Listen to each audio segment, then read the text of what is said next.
السلام عليكم ورحمة الله وبركاته. الحمد لله نحمده ونستعينه ونؤمن به ونتوكل عليه ونعوذ بالله من شرور أنفسنا ومن سيئات أعمالنا. من يهده الله فلا مضل له ومن يضلله فلا هادي له.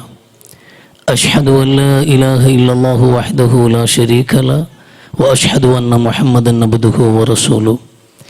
اللهم صل على محمد وعلى آل محمد كما صليت على إبراهيم وعلى آل إبراهيم وبارك على محمد وعلى آل محمد كما باركت على إبراهيم وعلى آل إبراهيم إنك حميد مجيد. رب اشرح لي صدري ويسر لي أمري واحلل عقدة من لساني يفقهوا قولي. أعوذ بالله من الشيطان الرجيم. ولقد أوحي إليك وإلى الذين من قبلك لئن أشركت ليحبطن عملك ولتكونن من الخاسرين. بل الله فاعبد وكن من الشاكرين. يا أيها الذين آمنوا اتقوا الله حق تقاته ولا تموتن إلا وأنتم مسلمون. വേദിയിലെ വിശിഷ്ടാതിഥികളെ,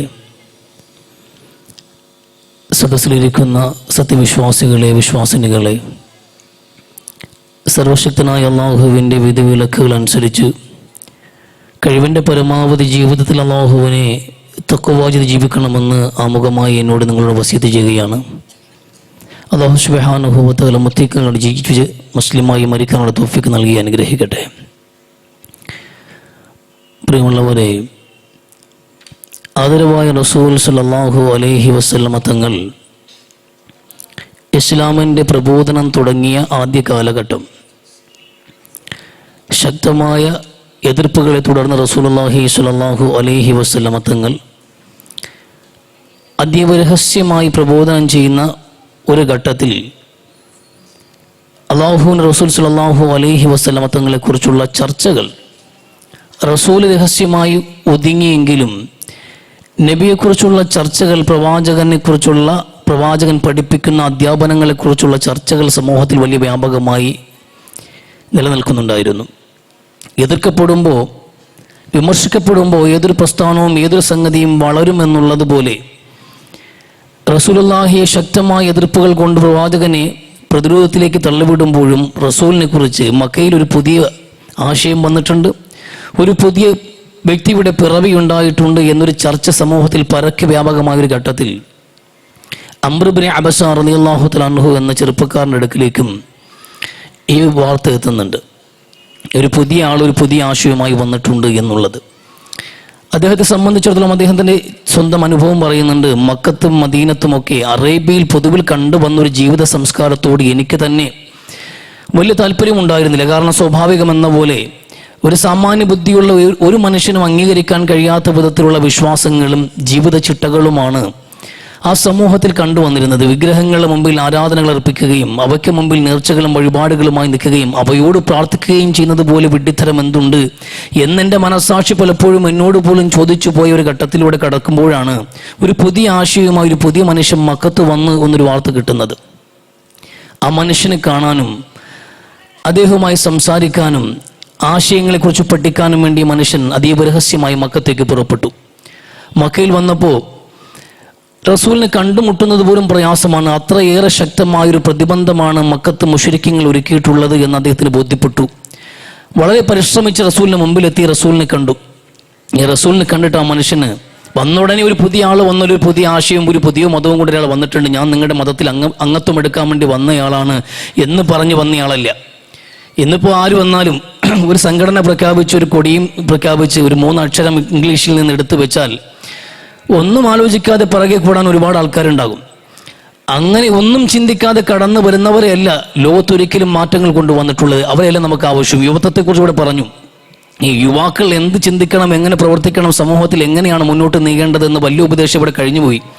നിഷ്പക്ഷമായി ചിന്തിക്കുന്ന, സത്യസന്ധമായ കാര്യങ്ങൾ അന്വേഷിക്കുന്ന യുവത്വം, ആ യുവത്വമാണ് സഹാബത്ത് നമ്മുടെ മുമ്പിൽ വെക്കുന്നത്. അദ്ദേഹം വന്ന് നബിയുടെ മുമ്പിൽ നിന്നിട്ട് ചോദിച്ചത് മാ അന്ത എന്നാണ്, നിങ്ങൾ എന്താണ് എന്നാണ്. നിങ്ങൾ ആരെന്നൊക്കെ ഞാൻ അന്വേഷിച്ച് മനസ്സിലാക്കിയിട്ടുണ്ട്. അബ്ദുള്ളയുടെയും ആമിനയുടെയും മകനായി ജനിച്ച മുഹമ്മദ് എന്ന പേരുള്ള വ്യക്തിയാണ്, അതൊക്കെ എനിക്കറിയാം. അതെങ്കിലും എനിക്കിനി ചോദിക്കാനില്ല. മാ അന്ത, നിങ്ങൾ എന്താണെന്നൊന്ന് പറയാൻ. ആ ചോദ്യം കേട്ട് റസൂലുള്ളാഹി വളരെ ലളിതമായ ഭാഷയിൽ മറുപടി പറഞ്ഞു, അന നബിയും, ഞാൻ നബിയാണ് എന്ന്. വമാ നബിയും, എന്താ നബി എന്ന് പറഞ്ഞാൽ? അർസലനി അല്ലാഹ്, അള്ളാഹുവാണ് എന്നെ അയച്ചിരിക്കുന്നത് എന്ന് പുണ്യ നബി സല്ലല്ലാഹു അലൈഹി വസല്ലം. ബിമാ അർസലക, ചോദ്യവും ഉത്തരവും വളരെ പെട്ടെന്നാണ്. എന്തുമായിട്ടാണ് അള്ളാഹു നിങ്ങൾ അയച്ചത് എന്ന് പുണ്യ നബി സല്ലല്ലാഹു അലൈഹി വസല്ലം മറുപടി പറഞ്ഞു, അർസലനി ബിസ്ലത്തിൽ അർഹാം വകസിൽ ഔസാൻ വയുവഹിദ് അല്ലാഹു വഹ്ദഹു വലാ യുശ്രികു ബിഹി ഷൈഅ. അള്ളാഹു എന്നെ അയച്ചിരിക്കുന്നത് അറ്റുപോയ ബന്ധങ്ങളെ കൂട്ടിക്കെട്ടാൻ വേണ്ടിയാണ്, മുറിഞ്ഞുപോയ ബന്ധങ്ങളെ കൂട്ടിയോജിപ്പിക്കാൻ വേണ്ടിയാണ് ഞാൻ വന്നിട്ടുള്ളത്. അള്ളാഹുവിൻ്റെ ഏകത്വം സ്ഥാപിക്കാനും ഷിർക്കിൽ നിന്ന് സമൂഹത്തെ മോചിപ്പിക്കാനും പ്രതിഷ്ഠകളെ തകർത്തെറിയാനും വേണ്ടി കടന്നു വന്നവനാണ് ഞാനെന്ന് പുണ്യ നബി സല്ലല്ലാഹു അലൈഹി വസല്ലമ. അല്പം വിശാലമായൊരു മറുപടി ഇത് മാത്രമാണ് ഉണ്ടായിരുന്നത്. അല്പം വിശാലമാണ് അതിൻ്റെ മറുപടി എങ്കിലും അതിൻ്റെ ആകസാരം എന്നുള്ളത് രണ്ട് കാര്യങ്ങളാണ് റസൂൽ പറയുന്നത്. ഒന്ന്, അറ്റുപോയ ഒരു ചങ്ങലക്കണ്ണിയിലെ അറ്റുപോയ കണ്ണികളെ വിളക്കി ചേർക്കാൻ വേണ്ടി, മുറിഞ്ഞുപോയ ബന്ധങ്ങളെ കൂട്ടിയോജിപ്പിക്കാൻ വേണ്ടി വന്നവനാണ് ഞാൻ. രണ്ടാമത്, അള്ളാഹുവിൻ്റെ ഏകത്വം സ്ഥാപിച്ച് ബഹുദൈവ വിശ്വാസവും ബഹുദൈവ സങ്കല്പത്തെയും തുടച്ചു നിൽക്കാൻ വേണ്ടി വന്നവനാണ് ഞാനെന്നും റസൂലുള്ളാഹി സ്വല്ലല്ലാഹു അലൈഹി വസല്ലം. വന്നതിൽ ഏറ്റവും ഗൗരവപ്പെട്ട കാര്യം തൗഹീദ് സ്ഥാപിക്കലും ശിർക്കിനെ തുടച്ചു നിൽക്കലാണെങ്കിലും ഒരു പടി മുമ്പേ റസൂൽ പറഞ്ഞത് ബന്ധങ്ങളെ നന്നാക്കാൻ വേണ്ടി എന്നാണ്. അതിൻ്റെ ചില കാരണങ്ങൾ ഉണ്ടാകണം. ഒരുപക്ഷെ റസൂൽ പറഞ്ഞതിൻ്റെ കാര്യം, ഒന്നാമതായി രണ്ട് പ്രധാനപ്പെട്ട കാര്യങ്ങൾ റസൂൽ പറഞ്ഞതിൻ്റെ ഒരു വളരെ ലളിതമായ നല്ല നിലയിൽ മലയാളത്തിൽ പറഞ്ഞാൽ രണ്ട് കാര്യങ്ങൾക്കാണ് റസൂൽ വന്നത്. ഒന്ന്, ഏക മാനവത സമൂഹത്തെ ബോധിപ്പിക്കാൻ വേണ്ടിയും, രണ്ട്, ഏകദൈവത്വം ഇവിടെ സ്ഥാപിക്കാനും വേണ്ടിയിട്ടുമാണ്. ആ സംസാരിച്ച സമൂഹത്തിന്റെ അവസ്ഥയിൽ നിന്നുകൊണ്ടാണ് ആദ്യത്തെ ഇതിന് മുൻഗണന കൊടുത്തത്. ഒന്നാമത് പറയേണ്ട ഏകദൈവത്തെ, രണ്ടാമത് പറഞ്ഞിട്ട് ഏകമാനവത, അറ്റുപോയ ബന്ധങ്ങളെ കൂട്ടിക്കെട്ടാൻ വേണ്ടി വന്നവനാണ് ഞാനെന്ന് തുടങ്ങിയതിൻ്റെ കാര്യം പോലും ആ സമൂഹത്തിൽ അന്ന് നിലനിന്നിരുന്ന ചിത്രതയെ മുമ്പിൽ വെച്ചുകൊണ്ടാണ്. തല്ലിപ്പിരിഞ്ഞിരിക്കുന്ന ഗോത്രത്തിന്റെ പേരിലും നിറത്തിന്റെ പേരിലും ദൈവങ്ങളുടെ പേരിലും പ്രതിഷ്ഠയുടെ പേരിലും അവകാശ തർക്കങ്ങൾ വെക്കുകയും അതിൻ്റെ പേരിൽ ചേരിതിരിഞ്ഞ് സമൂഹങ്ങൾ തമ്മിലടിക്കുകയും തർക്കിക്കുകയും ചെയ്യുന്ന ഒരു അവസ്ഥാവിശേഷം നിലനിൽക്കുന്ന ഉച്ചനീചത്വം സമൂഹത്തെ കാർന്നു നിന്നൊരു അവസ്ഥയിലാണ് റസൂൽ ഇവിടെ പ്രബോധനത്തിൽ വരുന്നത്. അതുകൊണ്ട് തന്നെ ആ സമൂഹത്തെ ഒന്നാമത് പഠിപ്പിക്കേണ്ട പ്രധാനപ്പെട്ട ഒരു കാര്യം കൂടിയായിരുന്നു, നിങ്ങളെല്ലാം ഒരു അച്ഛൻ്റെയും അമ്മയുടെയും മക്കളാണ് എന്നുള്ളത്. എല്ലാവരും ഒരു അച്ഛൻ്റെയും അമ്മയുടെയും മക്കളാണ് എന്ന് മാനവികത, ഏകമാനവത എന്ന സന്ദേശം ജനങ്ങളെ പഠിപ്പിക്കുക എന്നുള്ളത് വലിയ ഗൗരവമുള്ള ഒരു ഉത്തരവാദിത്തമായിട്ടാണ് എന്നെ അള്ളാഹു ഏൽപ്പിച്ചിട്ടുള്ളത് എന്നതിൽ നിന്നാണ് റസൂൽ തുടങ്ങുന്നത്. ജനങ്ങളെല്ലാം ഒന്നാണെന്ന് പഠിപ്പിക്കാൻ വേണ്ടി വന്നിരിക്കുന്നു റസൂൽ സ്വല്ലല്ലാഹു അലൈഹി വസല്ലമ. ഗൗരവപ്പെട്ട ഒരു വിഷയമാണ്, വലിയ ഗൗരവമുള്ള വിഷയം. രണ്ടാമത് തൗഹീദ് പറഞ്ഞത്, ഏകദൈവത്വം സ്ഥാപിക്കാൻ വേണ്ടി എന്നും പറഞ്ഞത്. ഈ രണ്ട് കാര്യങ്ങളും ഏറ്റവും പ്രധാനപ്പെട്ട സംഗതി. ഏകദൈവത്വം സ്ഥാപിച്ചാൽ മാത്രമേ ഏക മാനവത സ്ഥാപിക്കാൻ കഴിയത്തുള്ളൂ. ഇന്ന് ഈ കാലം നേരിടുന്ന ഏറ്റവും വലിയ പ്രശ്നമാണ് ഈ വർഗീയത, വംശീയത എന്നുള്ളത്. ഈ വംശീയതയും വർഗീയതയും സമൂഹത്തിൽ നിന്ന് തുടച്ചു നീക്കണമെങ്കിൽ ഒന്നാമത് ഏകദൈവത്വം സ്ഥാപിക്കപ്പെടണം. ഒന്നാമത് ഇന്ന് നമ്മൾ ലോകത്ത് നേരിടുന്ന ഏറ്റവും വലിയ പ്രശ്നം എന്താണ്? ലോകത്ത് എവിടെ നോക്കിയാലും സംഘട്ടനമാണ്, യുദ്ധങ്ങളാണ്, കലാപങ്ങളാണ്, പരസ്പരം വർഗീയ വിദ്വേഷങ്ങൾ വിളമ്പിക്കൊണ്ടിരിക്കുകയാണ്. ചർച്ചകൾ മനുഷ്യന്മാർക്കിടയിൽ വിഭാഗീയത ഉണ്ടാക്കിക്കൊണ്ടിരിക്കുന്നു. ഒരു കമന്റ് ബോക്സ്, യൂട്യൂബിനകത്ത് ഒരു കമന്റ് നോക്കിയാൽ അവിടെയും മതവർഗീയത തന്നെയാണ്. സമൂഹം എല്ലാ ഇടത്തും ചേരിതിരിഞ്ഞ് സംഘട്ടനത്തിൽ ഏർപ്പെട്ടുകൊണ്ടിരിക്കുന്നു. തമ്മിലടികൾ സമൂഹത്തിൽ വ്യാപകമായി കൊണ്ടിരിക്കുന്നു. എന്താ കാരണം? ഒരു പരിധിവരെ ജനങ്ങൾ പറയുന്ന മതമാണ് പ്രശ്നം, മതങ്ങളാണ് പ്രശ്നം. മതങ്ങളില്ലായിരുന്നുവെങ്കിൽ ഒരുപക്ഷെ ലോകത്ത് സമാധാനം ഉണ്ടാകുമായിരുന്നു. മതങ്ങളില്ലായിരുന്നുവെങ്കിൽ ഈ വിഭാഗീയത ഉണ്ടാകുമായിരുന്നില്ല. മതങ്ങളില്ലായിരുന്നെങ്കിൽ തമ്മിലടി ഉണ്ടാകുമായിരുന്നില്ല. അല്ല, ഒരു പറയുമ്പോൾ കേൾക്കുമ്പോൾ നമുക്ക് വാസ്തവമായിട്ട് തോന്നും, സത്യത്തിൽ അത് ന്യായവുമാണ്. ഒരുപാട് മതങ്ങളില്ലായിരുന്നുവെങ്കിൽ, പലതരത്തിലുള്ള മതങ്ങൾ ഒരുപാട് മതങ്ങളായപ്പോൾ ആ മതങ്ങൾ പരസ്പരം ബഹുമാനിക്കാൻ കഴിയാതെ പരസ്പരം ചേർതിരിഞ്ഞ് വിരോധം വെച്ചതിൻ്റെ ഒരു ബുദ്ധിമുട്ട് ലോകത്ത് നിലനിൽക്കുന്നുണ്ട്. പക്ഷേ ഏതെങ്കിലും മതങ്ങൾ അപരമതത്തെ വിരോധം വെക്കാനോ അപരമത വിശ്വാസികളെ വെറുക്കാനോ ആക്രമിക്കാനോ ആഹ്വാനം ചെയ്തേ കാണാൻ കഴിയില്ല ഒരു മതവും. ഇപ്പൊ ഇസ്ലാമിന്റെ കാര്യം നമുക്ക് തുറന്നു പറയാലോ. ഇസ്ലാമിനകത്ത് എവിടെയെങ്കിലും അമുസ്ലിമീങ്ങളെ കൊന്നൊടുക്കണമെന്ന്, അകാരണമായി അന്യായമായി ഇസ്ലാം മതത്തിലേക്ക് കടന്നു വരാത്ത മനുഷ്യരെ എല്ലാം ആക്രമിക്കണമെന്ന് എവിടെയെങ്കിലും ആഹ്വാനം ചെയ്തിട്ടുണ്ടോ? ഇല്ല. ഇസ്ലാമിന് വിമർശനങ്ങൾ വരാറുണ്ട്. ഖുർആനകത്ത് നിങ്ങൾ പറഞ്ഞിട്ടുണ്ട് എന്ന്, കാഫിറുകളെ കണ്ടാൽ കണ്ടെടുത്ത് വെച്ച് കൊല്ലണമെന്നും അങ്ങനെയുള്ള കുറേ വിമർശനങ്ങൾ ഇസ്ലാമിനെതിരെ പടച്ചുവിടാറുണ്ട്. അത് ഇസ്ലാമിനെ കുറിച്ച് മനസ്സിലാകാത്തത് കൊണ്ടാണ്, അല്ലെങ്കിൽ മനസ്സിലാക്കാൻ ശ്രമിക്കാത്തത് കൊണ്ടാണ്, അല്ലെങ്കിൽ കണ്ണടച്ചിട്ടാക്കുകയാണ്. വിശുദ്ധ ഖുർആൻ ലോകത്തിന് മുമ്പിലുണ്ട്. ഈ ഖുർആൻ എവിടെയും ഒളിച്ചു വെച്ചിട്ടില്ല. ഇസ്ലാമിന്റെ നിയമസംഹിതയുടെ അച്ചുതണ്ട് വിശുദ്ധ ഖുർആൻ. ആ ഖുർആൻ പറയാത്ത മതമില്ല ഇസ്ലാമിൽ. ഇസ്ലാമിന്റെ മതം പറഞ്ഞത് ഖുർആനാണ്. ആ ഖുർആൻ ഏത് മനുഷ്യനും സുലഭമായി കിട്ടുന്ന വിധത്തിൽ എല്ലാവരുടെയും കയ്യെത്തുന്നിടത്തുണ്ട്. എടുക്കാം, വായിക്കാം, പഠിക്കാം, പഠിച്ചിട്ട് വിമർശിക്കാം. ഒന്നും കൃത്യമായി മനസ്സിലാക്കാതെ വരികൾക്കിടയിലൂടെ കാര്യങ്ങൾ നോക്കിക്കാണാതെ ഏതെങ്കിലും എവിടെയെങ്കിലും കേട്ട വാറോലകൾ എടുത്ത് വിമർശിക്കാണ്. ഒരിക്കലും യുദ്ധം എന്നുള്ളത് പ്രധാനപ്പെട്ട കാര്യമാണ്. ഇന്നും ഇന്ത്യ പാക് യുദ്ധം നടന്നല്ലോ ഈ സമയത്ത്. അത് യുദ്ധമാണ്. യുദ്ധം നടക്കും. ലോകത്തെ എല്ലാ കാലഘട്ടങ്ങളിലും യുദ്ധം നടക്കും. അത് രാജ്യത്തിന്റെ അനിവാര്യതയാണ്.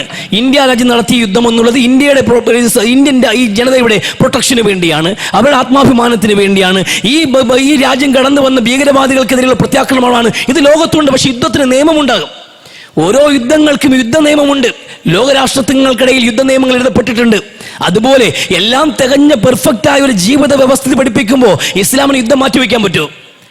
ലോകത്തിന്റെ അവസാനം വരെയും ധർമ്മം സ്ഥാപിക്കാൻ വേണ്ടി, സത്യത്തിന് വേണ്ടി, നീതിക്ക് വേണ്ടി, ജനങ്ങളുടെ സ്വൈര ജീവിതം സംരക്ഷിക്കാൻ വേണ്ടിയിട്ട് ആയുധമെടുക്കേണ്ടി വന്നാൽ, യുദ്ധം ചെയ്യേണ്ടി വന്നാൽ, ഏതെങ്കിലും കാലത്ത് യുദ്ധം ചെയ്യേണ്ടി വന്നാലും ആ യുദ്ധം ചെയ്യുന്ന മുസ്ലിമിന് വഴി കാണിക്കാൻ ഇസ്ലാമുണ്ട്, ഖുർആനുണ്ട് എന്ന്. അതുകൊണ്ട് ഖുർആൻ യുദ്ധത്തെക്കുറിച്ച് സംസാരിച്ചിട്ടുണ്ട്. യുദ്ധത്തെക്കുറിച്ച് പറയുമ്പോൾ യുദ്ധത്തിൽ പോയിട്ട് കവിത പാടാൻ പറയാൻ പറ്റില്ലല്ലോ.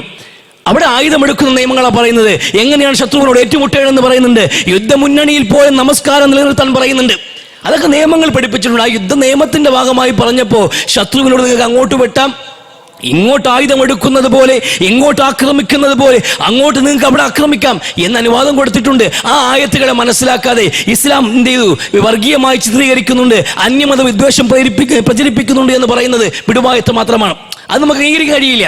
പക്ഷെ മറിച്ച് ഈ ഒരു വസ്തുത അങ്ങനെ നിൽക്കുമ്പോഴും ലോകത്ത് ഈ ഒരു തെറ്റിദ്ധാരണ സമൂഹത്തിൽ വ്യാപിച്ചിട്ടുണ്ട്. മതങ്ങളാണ് പ്രശ്നം, മതങ്ങളാണ് പ്രശ്നമെന്ന് പറയുന്നത് ഒരു അർത്ഥത്തിൽ മതങ്ങളൊന്നും തന്നെ കലാപങ്ങൾക്ക് ആഹ്വാനം ചെയ്യുന്നില്ല, പരസ്പരം വിരോധം വെക്കണമെന്ന് പറയുന്നില്ല, പരസ്പരം തമ്മിലടിക്കണമെന്ന് പ്രഖ്യാപിക്കുന്നില്ലെങ്കിൽ പോലും ഈ മതങ്ങൾ കാരണം ഇവിടെ സംഘടന നടക്കുന്നു. ഹിന്ദു ക്രൈസ്തവ വിഭാഗങ്ങൾ തമ്മിൽ സംഘടനമുണ്ട്, മുസ്ലിം ക്രൈസ്തവർ തമ്മിൽ സംഘടനകളുണ്ട്, ഹിന്ദുക്കളും മുസ്ലിങ്ങളും സംഘടനകളുണ്ട്. അങ്ങനെ ഒട്ടനവധി മതങ്ങൾ തമ്മിൽ ലോകത്ത് സംഘടന നടക്കുന്നത് മതത്തിന്റെ പ്രശ്നമാണോ? ഇത് മതത്തിന്റെ പ്രശ്നമല്ല. മതം വെച്ചിട്ട് ജനങ്ങളെ വിഭാഗീയത ഉണ്ടാക്കി ജനങ്ങളെ ചേരികളാക്കി നിർത്തിയിട്ട് അധികാരി വർഗങ്ങൾ നടത്തുന്ന നാടകമാണിത് എന്നുള്ളത് യാഥാർത്ഥ്യം. ജനങ്ങളെ അടുപ്പിക്കാൻ വേണ്ടി ഒരു കാരണമാക്കി മതത്തെ ഒരു വശത്ത് വെക്കുകയാണ്. പക്ഷെ അതുപോലും ആ വംശീയ ചിന്താഗതി പോലും തുടങ്ങിയത് ഈ പല മതചിന്തയിൽ നിന്ന് തന്നെയാണ്. അഥവാ ബഹുദൈവത്വമാണ് ഈ ലോകത്ത് ആദ്യമായി വംശീയ ചിന്താഗതി സമൂഹത്തിൽ കൊണ്ടുവന്നത്. അതുവരെയും ലോകത്തെ എല്ലാ മനുഷ്യർക്കും ഒരു കാര്യം അറിയാമായിരുന്നു: നമ്മളെല്ലാവരും ഏകദൈവത്തിന്റെ അടിമകളായ, ഏകദൈവത്തിൽ നിന്ന് വന്നിട്ടുള്ളവരായ ഒരേ സഹോദരങ്ങളാണ്, ഒരു അച്ഛന്റെയും അമ്മയുടെയും മക്കളാണെന്ന ബോധ്യം എല്ലാ മനുഷ്യർക്കും ഉണ്ടായിരുന്നു. ഏക മാനവതയും ഏകദൈവത്വവും നിന്നു ലോകത്തൊരു കാലത്ത് കാനന്നാസു ഉമ്മത്തും വാഹിദ ഫബഅസല്ലാഹു നബിയ്യീന മുബശ്ശിരീന വമുൻദിരീൻ. വിശുദ്ധ ഖുർആൻ പറയുന്നുണ്ട്, ലോകത്ത് ആദ്യ കാലഘട്ടങ്ങളിൽ ജനങ്ങൾക്ക് ദൈവത്തിന്റെ വിഷയത്തിൽ അഭിപ്രായപ്പെടുന്നത് ഉണ്ടായിരുന്നില്ല. രണ്ട് ദൈവമുണ്ട് എന്ന് ആരും പറഞ്ഞിട്ടില്ല. രണ്ട് ജീവിത വീക്ഷണങ്ങൾ പഠിപ്പിക്കപ്പെട്ടിട്ടുണ്ടെന്ന് ആരും പറഞ്ഞിട്ടില്ല. എല്ലാ മനുഷ്യർക്കും അറിയാം നമ്മൾ എല്ലാവരും ഒരു റബ്ബിന്റെ അടിമകളാണ് എന്ന്, ഒരു റബ്ബിന്റെ സൃഷ്ടികളാണ് എന്ന് എല്ലാവർക്കും അറിയാവുന്ന ഒരു കാലഘട്ടം കടന്നു പോയിട്ടുണ്ട്. അന്ന് ജനങ്ങൾക്കിടയിൽ വിഭാഗീയത ഉണ്ടായിരുന്നില്ല. അന്ന് എല്ലാ ജനങ്ങളും ഒരച്ഛൻ്റെയും അമ്മയുടെയും മക്കൾ എന്ന നിലയിൽ ഇവിടെ ജീവിച്ചിട്ടുണ്ട്. അതുകൊണ്ട് അക്രമം ഉണ്ടായിട്ടില്ല, വംശീയമായ അതിക്രമങ്ങൾ ഉണ്ടായിട്ടില്ല. വ്യക്തിപരമായുണ്ട്. ഈ വ്യക്തിപരമായിട്ട് ഈ വംശീയ ചിന്താഗതികൾ വന്നതിന് ശേഷമാണ് ഈ വിഭാഗീയതകളും സംഘടനകളും പിന്നെ ലോകത്തുണ്ടാകുന്നതെങ്കിലും വ്യക്തിപരമായി ധാർമ്മികമായ മൂല്യങ്ങൾ നഷ്ടപ്പെട്ടു പോയ വ്യക്തികളിൽ നിന്ന് ഒറ്റപ്പെട്ട ആക്രമണങ്ങൾ ഉണ്ടായിട്ടുണ്ട്. അതിന് മതവുമായി ബന്ധമില്ല, വിഭാഗീയതയുമായി ബന്ധമില്ല. അത് മനുഷ്യൻ അവന്റെ ഇച്ഛകൾ അതിജീവിക്കാൻ കഴിയാതെ പോകുന്നിടത്താണ്. ഈ ലോകത്ത് ആദ്യമായി കൊലപാതകം നടക്കുമ്പോൾ ബഹുദൈവത്വമില്ല, ഒരുപാട് മതങ്ങളില്ല. ആദം നബിയുടെ ആൺമക്കളിൽ ഒരാള് മറ്റേ ആളിനെ കൊല്ലാണ്. എന്താ കാര്യം? അയാളുടെ താല്പര്യം വിജയിച്ചില്ല, അയാളുടെ ആഗ്രഹത്തിനൊത്ത് കാര്യങ്ങൾ നടക്കുന്നില്ല. ഇച്ഛകൾക്ക് അടിമപ്പെട്ട മനുഷ്യൻ ആ ഇച്ഛയെ മറികടക്കാനുള്ള ദൈവഭക്തിയും വിശ്വാസവും ഇല്ലായതുപോലുണ്ട്. അള്ളാഹുൽ വിശ്വാസം ഉണ്ടായിരുന്നെങ്കിൽ, വിശ്വാസമുണ്ട്, ആ വിശ്വാസം എത്രത്തോളം രൂഢമൂലമായില്ല. ആ മനുഷ്യന്റെ ഇച്ഛയെ അതിജീവിക്കാൻ കഴിയുന്ന വിധത്തിലുള്ള ഒരു തഖ്വയിലേക്ക് അത് വളർന്നിട്ടില്ലായിരുന്നു. അതുകൊണ്ടാണ് ആദ്യത്തെ തർക്കത്തിന് പരിഹാരമായി ബലി കൊടുക്കാൻ അള്ളാഹുവിന്റെ കൽപ്പനയുണ്ട്. ഇത് കർറബാ ഖുർബാനൻ ഫതുഖബ്ബല മിൻ അഹദിഹിമാ വലം യുതഖബ്ബൽ മിനൽ ആഖർ. രണ്ട് പേരോട് ബലി കൊടുക്കാൻ പറഞ്ഞു. രണ്ടിൽ ഒരാളെ സ്വീകരിച്ചു, മറ്റേ ആളെ സ്വീകരിച്ചില്ല. എന്തുകൊണ്ടാ? ഇന്നമാ യതഖബ്ബലുല്ലാഹു മിനൽ മുത്തഖീൻ. ഇച്ഛകൾക്ക് അടിമപ്പെട്ടു പോയ മനുഷ്യൻ അവനല്ല ഭക്തനായ, അവനെ അല്ല അള്ളാഹു സ്വീകരിക്കുക, മറിച്ച് അള്ളാഹുവിനോട് ഭയഭക്തിയുള്ള, അള്ളാഹുവിൽ തഖ്വയുള്ള മനുഷ്യന്റെ കർമ്മങ്ങളാണ് അള്ളാഹു സ്വീകരിക്കുക എന്ന് വിശുദ്ധ ഖുർആൻ. അങ്ങനെയാണ് ഒരു ആദ്യത്തെ മകന്റെ ബലി സ്വീകരിക്കുന്നത്. അപ്പൊ ഇവിടെ ഇത് പറഞ്ഞതിന്റെ കാര്യം, ഇവിടെ വ്യക്തിപരമായിട്ടുള്ള മിസ്റ്റേക്കുകൾ സമൂഹത്തിൽ ഉണ്ടായത് ഭക്തി കുറഞ്ഞപ്പോഴാണ്, അവന്റെ വിശ്വാസത്തിന് ബല കുറഞ്ഞപ്പോഴാണ്, ഇച്ഛകൾ അതിജീവിക്കാൻ കഴിയാതെ പോയപ്പോഴാണ്. പക്ഷേ സാമൂഹികമായ തിന്മകളും അക്രമങ്ങളും വിഭാഗീയതയും തുടങ്ങുന്നത് ഏകദൈവ വിശ്വാസം സമൂഹത്തിൽ നഷ്ടപ്പെട്ടപ്പോഴാണ്. അതാ ഖുർആൻ പറയുന്നത്, യൗക്ക്, യൗസ്, വദ്, നസ്ർ, സുവാഹ് തുടങ്ങിയിട്ടുള്ള വ്യക്തികൾ സമൂഹത്തിൽ ജീവിച്ച മാന്യന്മാർ, ആ മാന്യന്മാരായ വ്യക്തികളൊക്കെ മരണപ്പെട്ടു പോയി. ആ മരണപ്പെട്ടു പോയ വ്യക്തികളോട് വളരെ ആദരവുണ്ട് സമൂഹത്തിന്, ജനങ്ങൾക്കുള്ള ആദരവ്. ആ ആദരവ് കാരണം അവരുടെയൊക്കെ ശില്പങ്ങൾ പണിത് വെച്ചിട്ട് ആദരസൂചകമായി അവർക്ക് വേണ്ടി സമ്മേളിക്കാൻ തുടങ്ങി ജനങ്ങൾ. അവർക്ക് വേണ്ടി ഒരുമിച്ച് കൂടി, അവർക്ക് വേണ്ടി ചർച്ചകൾ ചെയ്തു. ഓരോരുത്തരും വദ്ദിനെ കുറിച്ച് സംസാരിച്ചു. വദ് എൻ്റെ ഉപ്പാപ്പയാണ് കേട്ടോ, എൻ്റെ ഉപ്പാപ്പയ, അദ്ദേഹം കേമനാണ്, അദ്ദേഹം വലിയ മഹത്വമുള്ള വ്യക്തിയായിരുന്നു എന്ന് വദ്ദിനെ കുറിച്ച് വീരവാദം പറഞ്ഞപ്പോ അപ്പൊ സുവാഹിന്റെ ബന്ധുക്കൾ വരും, സുവാഹിന്റെ ചെറുമക്കളൊക്കെ വന്നിട്ട് സുവാണ് കുറച്ചു അവിടെ സ്വന്തം ആൾക്കാരെ ഉപ്പാപ്പമാരെ ബിൽഡപ്പ് ചെയ്യാൻ വേണ്ടിയിട്ട് കുറെ കെട്ടുകഥകൾ പറയേണ്ടി വന്നു. അവർക്ക് ചില അതിമാനുഷികമായ കഴിവുകൾ ഉണ്ടായിരുന്നു എന്ന് പറയേണ്ടി വന്നു. അവരോട് ചോദിച്ചാൽ എന്നും കിട്ടുമെന്നുള്ള വിശ്വാസം ജനങ്ങളിലേക്ക് വന്നു തുടങ്ങി. അങ്ങനെ ഈ സമൂഹത്തിൽ വദ്ദും സുവാവും ഒക്കെ തുടങ്ങിയിട്ടുള്ള കുറെ മരിച്ചുപോയ മനുഷ്യരുടെ ശില്പങ്ങൾ ദൈവങ്ങളായി മാറാൻ തുടങ്ങി. അവർക്ക് വേണ്ടി ജനങ്ങൾ ചേരിതിരിയാൻ തുടങ്ങി. അങ്ങനെ വദ്ദിന് വേണ്ടി ഒരു ടീമായി, സുവാഹിന് വേണ്ടി ടീമായി, യൗക്കിന് വേണ്ടിയും യൗസിന് വേണ്ടിയും ടീമായി. അങ്ങനെ ജനങ്ങൾക്കിടയിൽ വിഭാഗീയത ഉണ്ടായി. ഒരേ ഒരു റബ്ബിനെ ആരാധിക്കുകയും എല്ലാവരും ഒരു അച്ഛൻ്റെയും അമ്മയുടെയും മക്കളെന്ന് തിരിച്ചറിയുകയും ചെയ്ത സമൂഹത്തിന് ഇന്നത് മാറി. വദ്ദിന്റെ ആൾക്കാർ, സുവാഹിന്റെ ആൾക്കാർ, യൗക്കിന്റെ ആൾക്കാർ, യൗസിന്റെ ആൾക്കാർ പ്രത്യേകം ആരാധനകളായി, പ്രത്യേകം വഴിപാടുകളായി, പ്രത്യേക നേർച്ചകളായി, പരസ്പരം മത്സരങ്ങളായി. ഈ മത്സരങ്ങളാണ് അവർക്കിടയിൽ വിഭാഗീയത ഉണ്ടാക്കിയത്, തർക്കങ്ങളും സംഘടനകളും ഉണ്ടാക്കിയത്. അതാണ് ഇന്നും തുടരുന്നത്. ഇത് മാറണമെങ്കിൽ, ഈ സമൂഹത്തിനിടയിൽ നിലനിൽക്കുന്ന ഈ വംശീയമായ അക്രമങ്ങൾ ഒഴിവാക്കണമെങ്കിൽ തീർച്ചയായിട്ടും ആവശ്യമായിട്ടുള്ളത് ശിർക്കില്ലാത്ത തൗഹീദിലൂന്നിയ ഒരു ജീവിത സമൂഹത്തിലുണ്ടാകണം. ജനങ്ങളെല്ലാവരും ഈമാനികമായി ജീവിക്കുന്ന ഒരു അവസ്ഥയിലേക്ക്, അള്ളാഹുവിൻ്റെ ഏകത്വം അംഗീകരിക്കുന്ന ഒരു അവസ്ഥയിലേക്ക് മാറാതെ ഇത് മാറില്ല. ഈ ശിർക്കിന്റെ അപകടങ്ങൾ എന്ന് പറയുമ്പോൾ അതിൽ പ്രധാനപ്പെട്ട ഒരു അപകടം ഇതുകൂടിയാണ്. അവിടെ തുടങ്ങുന്നത് ഒന്നാമത്തെ അപകടം, ലോകത്ത് നിന്ന് നിൽക്കുന്ന വിഭാഗീയതയുടെയും വംശീയ ചിന്താഗതികളുടെയും വേര് എന്ന് പറഞ്ഞാൽ ബഹുദൈവത്വമാണ്. മനുഷ്യൻ ഏകനായ റബ്ബിനെ വിശ്വസിക്കുന്നതിന് പകരം പല ദൈവങ്ങളെ വിശ്വസിച്ചപ്പോൾ പല കോണുകൾ പല ചേരികളായി മാറുകയും ആ ചേരിതിരിവുകളെ അധികാരവർഗങ്ങൾ ഉപയോഗപ്പെടുത്താൻ വേണ്ടി ശ്രമിച്ചപ്പോൾ ജനങ്ങൾക്കിടയിൽ വംശീയമായ വിരോധങ്ങൾ ഉണ്ടായി. മുസ്ലിമിനോട് വെറുപ്പ് വെക്കുന്ന ഹിന്ദുക്കൾ, ഹിന്ദുവിനോട് വെറുപ്പ് വെക്കുന്ന ക്രൈസ്തവരോട് വെറുപ്പ് വെക്കുന്ന മുസ്ലിങ്ങൾ. പക്ഷെ ഇസ്ലാമിനെ സംബന്ധിച്ചിടത്തോളം ഒരു മുസ്ലിമിനോടും പറഞ്ഞിട്ടില്ല അമുസ്ലിമിനോട് വെറുപ്പ് വെക്കാൻ. അതിന് എന്തൊക്കെ ചെയ്താലും, ഇനി അവർ അള്ളാഹുവിനോട് ശിർക്ക് വെച്ചാൽ പോലും, നമ്മളെല്ലാവരും വിശ്വസിക്കുന്ന അള്ളാഹുവിനെ ചേർക്കുകയോ അള്ളാഹുവിനെ അവിശ്വസിക്കുകയോ അള്ളാഹുവെ പരിഹസിക്കുകയോ ചെയ്താൽ പോലും അവനെ ആക്രമിക്കാനുള്ള അനുവാദമൊന്നുമില്ല. അത് അവന്റെ സ്വാതന്ത്ര്യമാണ്, അഭിപ്രായ സ്വാതന്ത്ര്യമാണ്. മുസ്ലിമീങ്ങളെ സംബന്ധിച്ചിടത്തോളം ആ വ്യക്തികളോട് അക്രമം കാണിക്കലല്ല, അവർക്ക് വേണ്ടി ദഅവത്തെടുക്കലാണ്. അല്ലാഹുവും റസൂലും പഠിപ്പിച്ചത് അല്ലാഹു മഗ്ഫിർ ലിഖൗമി ഫഇന്നഹും ലാ യഅലമൂന. അജ്ഞതയാണ് അല്ലാഹുവേ, വിവരക്കേടാണ് അല്ലാഹുവേ അവരെ ഈ നിലയിലേക്ക് എത്തിച്ചിട്ടുള്ളത്. അതുകൊണ്ട് നമ്മളോട് കാണിച്ചതുപോലെ അവരോട് കരുണ കാണിക്കണേ എന്ന് പ്രാർത്ഥിച്ചു പുണ്യ നബി സ്വല്ലല്ലാഹു അലൈഹി വസല്ലം. അവർക്ക് വേണ്ടി മാപ്പ് കൊടുക്കണേ എന്ന് പ്രാർത്ഥിച്ചു പുണ്യ നബി സ്വല്ലല്ലാഹു അലൈഹി വസല്ലം. ഇതാണ് ഒന്നാമത് നമ്മൾ മനസ്സിലാക്കുന്ന സമൂഹത്തിലുള്ള ഈ അരാജകത്വങ്ങൾ മാറണമെങ്കിൽ തൗഹീദ് പുനഃസ്ഥാപിക്കേണ്ടതിരിക്കുന്നു. ലോകത്തുള്ള എല്ലാ മനുഷ്യരും ഒരു യാഥാർത്ഥ്യം ഉൾക്കൊണ്ടേ തീരൂ. നമ്മളെല്ലാവരും ഇന്ന റബ്ബക്കും വാഹിദ് വഇന്ന ഇലാഹക്കും വാഹിദ് വഇന്ന അബാക്കും വാഹിദ്. നിങ്ങളെല്ലാവരുടെയും റബ്ബ് ഒന്നാണ്, നിങ്ങളുടെ എല്ലാവരുടെയും ബാപ്പയും ഒന്നാണ്. ഇത് മനുഷ്യർ മനസ്സിലാക്കിയേ തീരൂ. അല്ലാഹുവിന്റെ റസൂൽ സ്വല്ലല്ലാഹു അലൈഹി വസല്ലം തങ്ങൾ അറബ് നാട്ടിൽ നടത്തിയ വിപ്ലവ പ്രഖ്യാപനമാണ് ഇന്ന റബ്ബക്കും വാഹിദ് വഇന്ന അബാക്കും വാഹിദ് ഇന്നഹു ലാ ഫളൽ ലിഅറബിയ്യിൻ അലാ അജമിയ്യ് വലാ ലിഅജമിയ്യിൻ അലാ അറബിയ്യ് ഇല്ലാ ബിത്തഖ്വ. പുണ്യ നബി സ്വല്ലല്ലാഹു അലൈഹി വസല്ലം അല്ലാഹു റസൂൽ പറയാണ്, നിങ്ങൾ എല്ലാവരും ഒരു ഇലാഹിന്റെ സന്തതികളാണ്, ഒരു റബ്ബിന്റെ സൃഷ്ടികളാണ്. നിങ്ങൾ എല്ലാവരും ഒരു അച്ഛന്റെയും അമ്മയുടെയും മക്കളുമാണ്. അതുകൊണ്ട് തന്നെ ഒരു അറബിക്കും അനറബിയുടെ മേൽ പവിത്രതയില്ല, ഒരു അറബിക്കും അനറബിയേക്കാൾ ശ്രേഷ്ഠതയില്ല, അനറബിക്ക് അറബിയേക്കാൾ ശ്രേഷ്ഠതയില്ല. മനുഷ്യന്റെ മഹത്വത്തിന്റെ മാനദണ്ഡം എന്നുള്ളത് തഖ്വയാണ് എന്ന് പുണ്യ നബി സ്വല്ലല്ലാഹു അലൈഹി വസല്ലം. അത് തഖ്വയാണെന്നും റസൂലുള്ളാഹി സ്വല്ലല്ലാഹു അലൈഹി വസല്ലം. ആ തഖ്വ ആർജിക്കുന്ന ഏകനായ റബ്ബിനെ മാത്രം ആരാധിക്കുന്ന നമ്മളെല്ലാവരും ഒരേ ഒരു അച്ഛന്റെയും അമ്മയുടെയും മക്കളെന്ന് വിശ്വസിക്കുന്ന ഒരു വിശ്വാസം ഉണ്ടായാൽ ലോകത്താർക്കും നമ്മൾ തമ്മിലെടുപ്പിക്കാൻ കഴിയില്ല. ആ ഏകദൈവത്തെ വീണ്ടെടുക്കുമ്പോൾ നമുക്കുണ്ടാകുന്ന ഒന്നാമത്തെ നേട്ടം ഇതാണ്. ഇതില്ലാത്തടത്തോളം ഉണ്ടാകുന്ന കോട്ടം നമുക്കിടയിലെ വർഗീയമായ ചിന്താഗതികളാണ്. വംശീയതയും വിഭാഗീയതയും എക്കാലവും നിലനിൽക്കും. തുടച്ചു നീക്കാൻ കഴിയില്ല. അത് സാരമായ പരിക്കുകൾ ഉണ്ടാക്കി സമൂഹത്തിൽ നിലനിൽക്കും. അപ്പോൾ നമ്മളുടെ കരങ്ങൾ ഭദ്രമായിരിക്കണം. നമുക്കൊരു ബോധ്യമുണ്ടല്ലോ, നമുക്കറിയാം അൽ ഖൽഖു കുല്ലുഹും ഇയാലുല്ലാഹ്, എല്ലാവരും അള്ളാഹുവിൻ്റെ കുടുംബമാണ് എന്ന്. ആ ബോധ്യം നമുക്കുണ്ടാകണം. രണ്ടാമത് ശിർക്കുമായി ബന്ധപ്പെട്ട് ഏറ്റവും പ്രധാനപ്പെട്ട ഒരു പ്രശ്നം വരുന്നത്, നമ്മൾ ഈ ശിർക്ക് അള്ളാഹുവിനോട് പങ്കുചേർക്കുക എന്നുള്ളത് ഗൗരവപ്പെട്ട ഒരു തിന്മയാണ്, വളരെ ഗൗരവമേറിയ ഒരു തിന്മയാണ്. ആ തിന്മ ഒരു മനുഷ്യന്റെ ജീവിതത്തിൽ അണുവളവെങ്കിലും ഉണ്ടെങ്കിൽ ആ മനുഷ്യന്റെ അമലുകൾക്ക് സ്വീകാര്യത ഉണ്ടാവില്ല. വിശുദ്ധ ഖുർആൻ നബി അങ്ങയോടും അങ്ങയ്ക്ക് മുമ്പ് കഴിഞ്ഞു പോയവരോടും പറഞ്ഞൊരു പ്രധാനപ്പെട്ട കാര്യം ഇതാണ് കേട്ടോ. തങ്ങൾ ശിർക്ക് വെക്കുന്ന പക്ഷം, അള്ളാഹുവിന്റെ വിഷയത്തിൽ നിങ്ങൾ പങ്കാക്കുന്ന പക്ഷം, അങ്ങയുടെ സൽക്കർമ്മങ്ങൾക്ക് പ്രസക്തി ഉണ്ടാവില്ല, അതൊക്കെ പൊളിഞ്ഞു പോകും, നിലനിൽക്കില്ല എന്ന് റസൂലുള്ളാഹിയോട് വിശുദ്ധ ഖുർആൻ. അതുകൊണ്ട്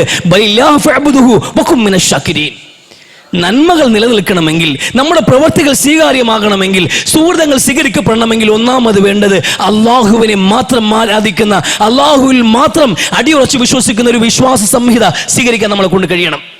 ഇല്ലാത്തിടത്തോളം നമ്മുടെ കർമ്മങ്ങൾക്ക് സ്വീകാര്യത ഉണ്ടാവില്ല. ഇവിടെ പൊതുവിൽ പറയാറുണ്ട് മനുഷ്യൻ നന്നായ പോരെ, ഈ വിശ്വാസം ഏതോ ആയിക്കൊള്ളട്ടെ, ഓരോരുത്തരും അവനവൻ്റെ ഇഷ്ടത്തിന് വിശ്വസിച്ചോട്ടെ, ഓരോരുത്തരുടെയും താല്പര്യമില്ലേ, 1, 2, 3 അല്ലെങ്കിൽ 30 കോടി ദൈവങ്ങളോ, ആർക്കും അവരുടേതായ ഇഷ്ടങ്ങൾക്കനുസരിച്ച് വിശ്വസിക്കാനും ആരാധിക്കാനും സ്വാതന്ത്ര്യം കൊടുക്കും. നല്ലത് ചെയ്താൽ പോരെ, മനുഷ്യൻ ഏതോ വിശ്വസിക്കട്ടെ, മനുഷ്യൻ നന്നായാൽ പോരെ, നല്ലത് ചെയ്താൽ പോരെ എന്നൊരു പൊതുവിൽ പറയാറുണ്ട്. അത് മതിയാകുമോ എന്നുള്ളതാണ് നമ്മൾ ആലോചിക്കാനുള്ളത്. അത് മതിയാകില്ലെന്നാ, അങ്ങനെ മനുഷ്യന് നന്നാവാനും കഴിയില്ലെന്നാ. ഇന്ന് നന്മ തിന്മ എന്ന് പറയുമ്പോൾ എന്താ നമ്മൾ കണക്കാക്കുന്നത്? നന്മയും തിന്മയും എന്ന് പറയുമ്പോൾ എന്താണ് നന്മ, എന്താണ് തിന്മ? ഒരു സാഹചര്യത്തിൽ, ഒരു സിറ്റുവേഷനിൽ നമുക്ക് ചെയ്യാൻ കഴിയുന്ന കടമ, ആ കടമ പൂർത്തിയാക്കിയാൽ അതിൻ്റെ പേരാ നന്മ. അതിന് വിപരീതമായി പ്രവർത്തിച്ചാൽ അതിൻ്റെ പേരാ തിന്മ എന്നുള്ളത്. ഒരു മനുഷ്യൻ നമ്മുടെ മുമ്പിൽ വിശന്ന് വന്ന് കൈനീട്ടിയവർ നമ്മൾ ആഹരിക്കാൻ ഭക്ഷണം കൊടുത്താൽ അതിൻ്റെ പേരാണ് നന്മ. കൊടുക്കാൻ കഴിഞ്ഞില്ലെങ്കിൽ അത് ശാന്തതയാണ്, നിശബ്ദതയാണ്, അവിടെ ഒന്നും നമുക്ക് ചെയ്യാൻ കഴിഞ്ഞിട്ടില്ല. പക്ഷേ കൊടുത്തില്ലെന്ന് മാത്രമല്ല, നമ്മൾ അയാളെ ദ്രോഹിക്കുക കൂടി ചെയ്തു കഴിഞ്ഞാൽ അതിൻ്റെ പേരാ തിന്മ എന്നുള്ളത്. ഓരോ ഘട്ടത്തിലും ഒരു ബാധ്യതയുണ്ട്, ഓരോന്നിനും ഓരോ ബാധ്യതയുണ്ട്. നമ്മൾ ചെയ്യുന്ന ബാധ്യതകളുടെ ഏറ്റവും പ്രധാനപ്പെട്ട ബാധ്യത എന്താണ്? ഏറ്റവും നല്ല പ്രവൃത്തി, ഏറ്റവും വലിയ നന്മ എന്നുള്ളത് അത് അല്ലാഹുവിൽ വിശ്വസിക്കലാണ്.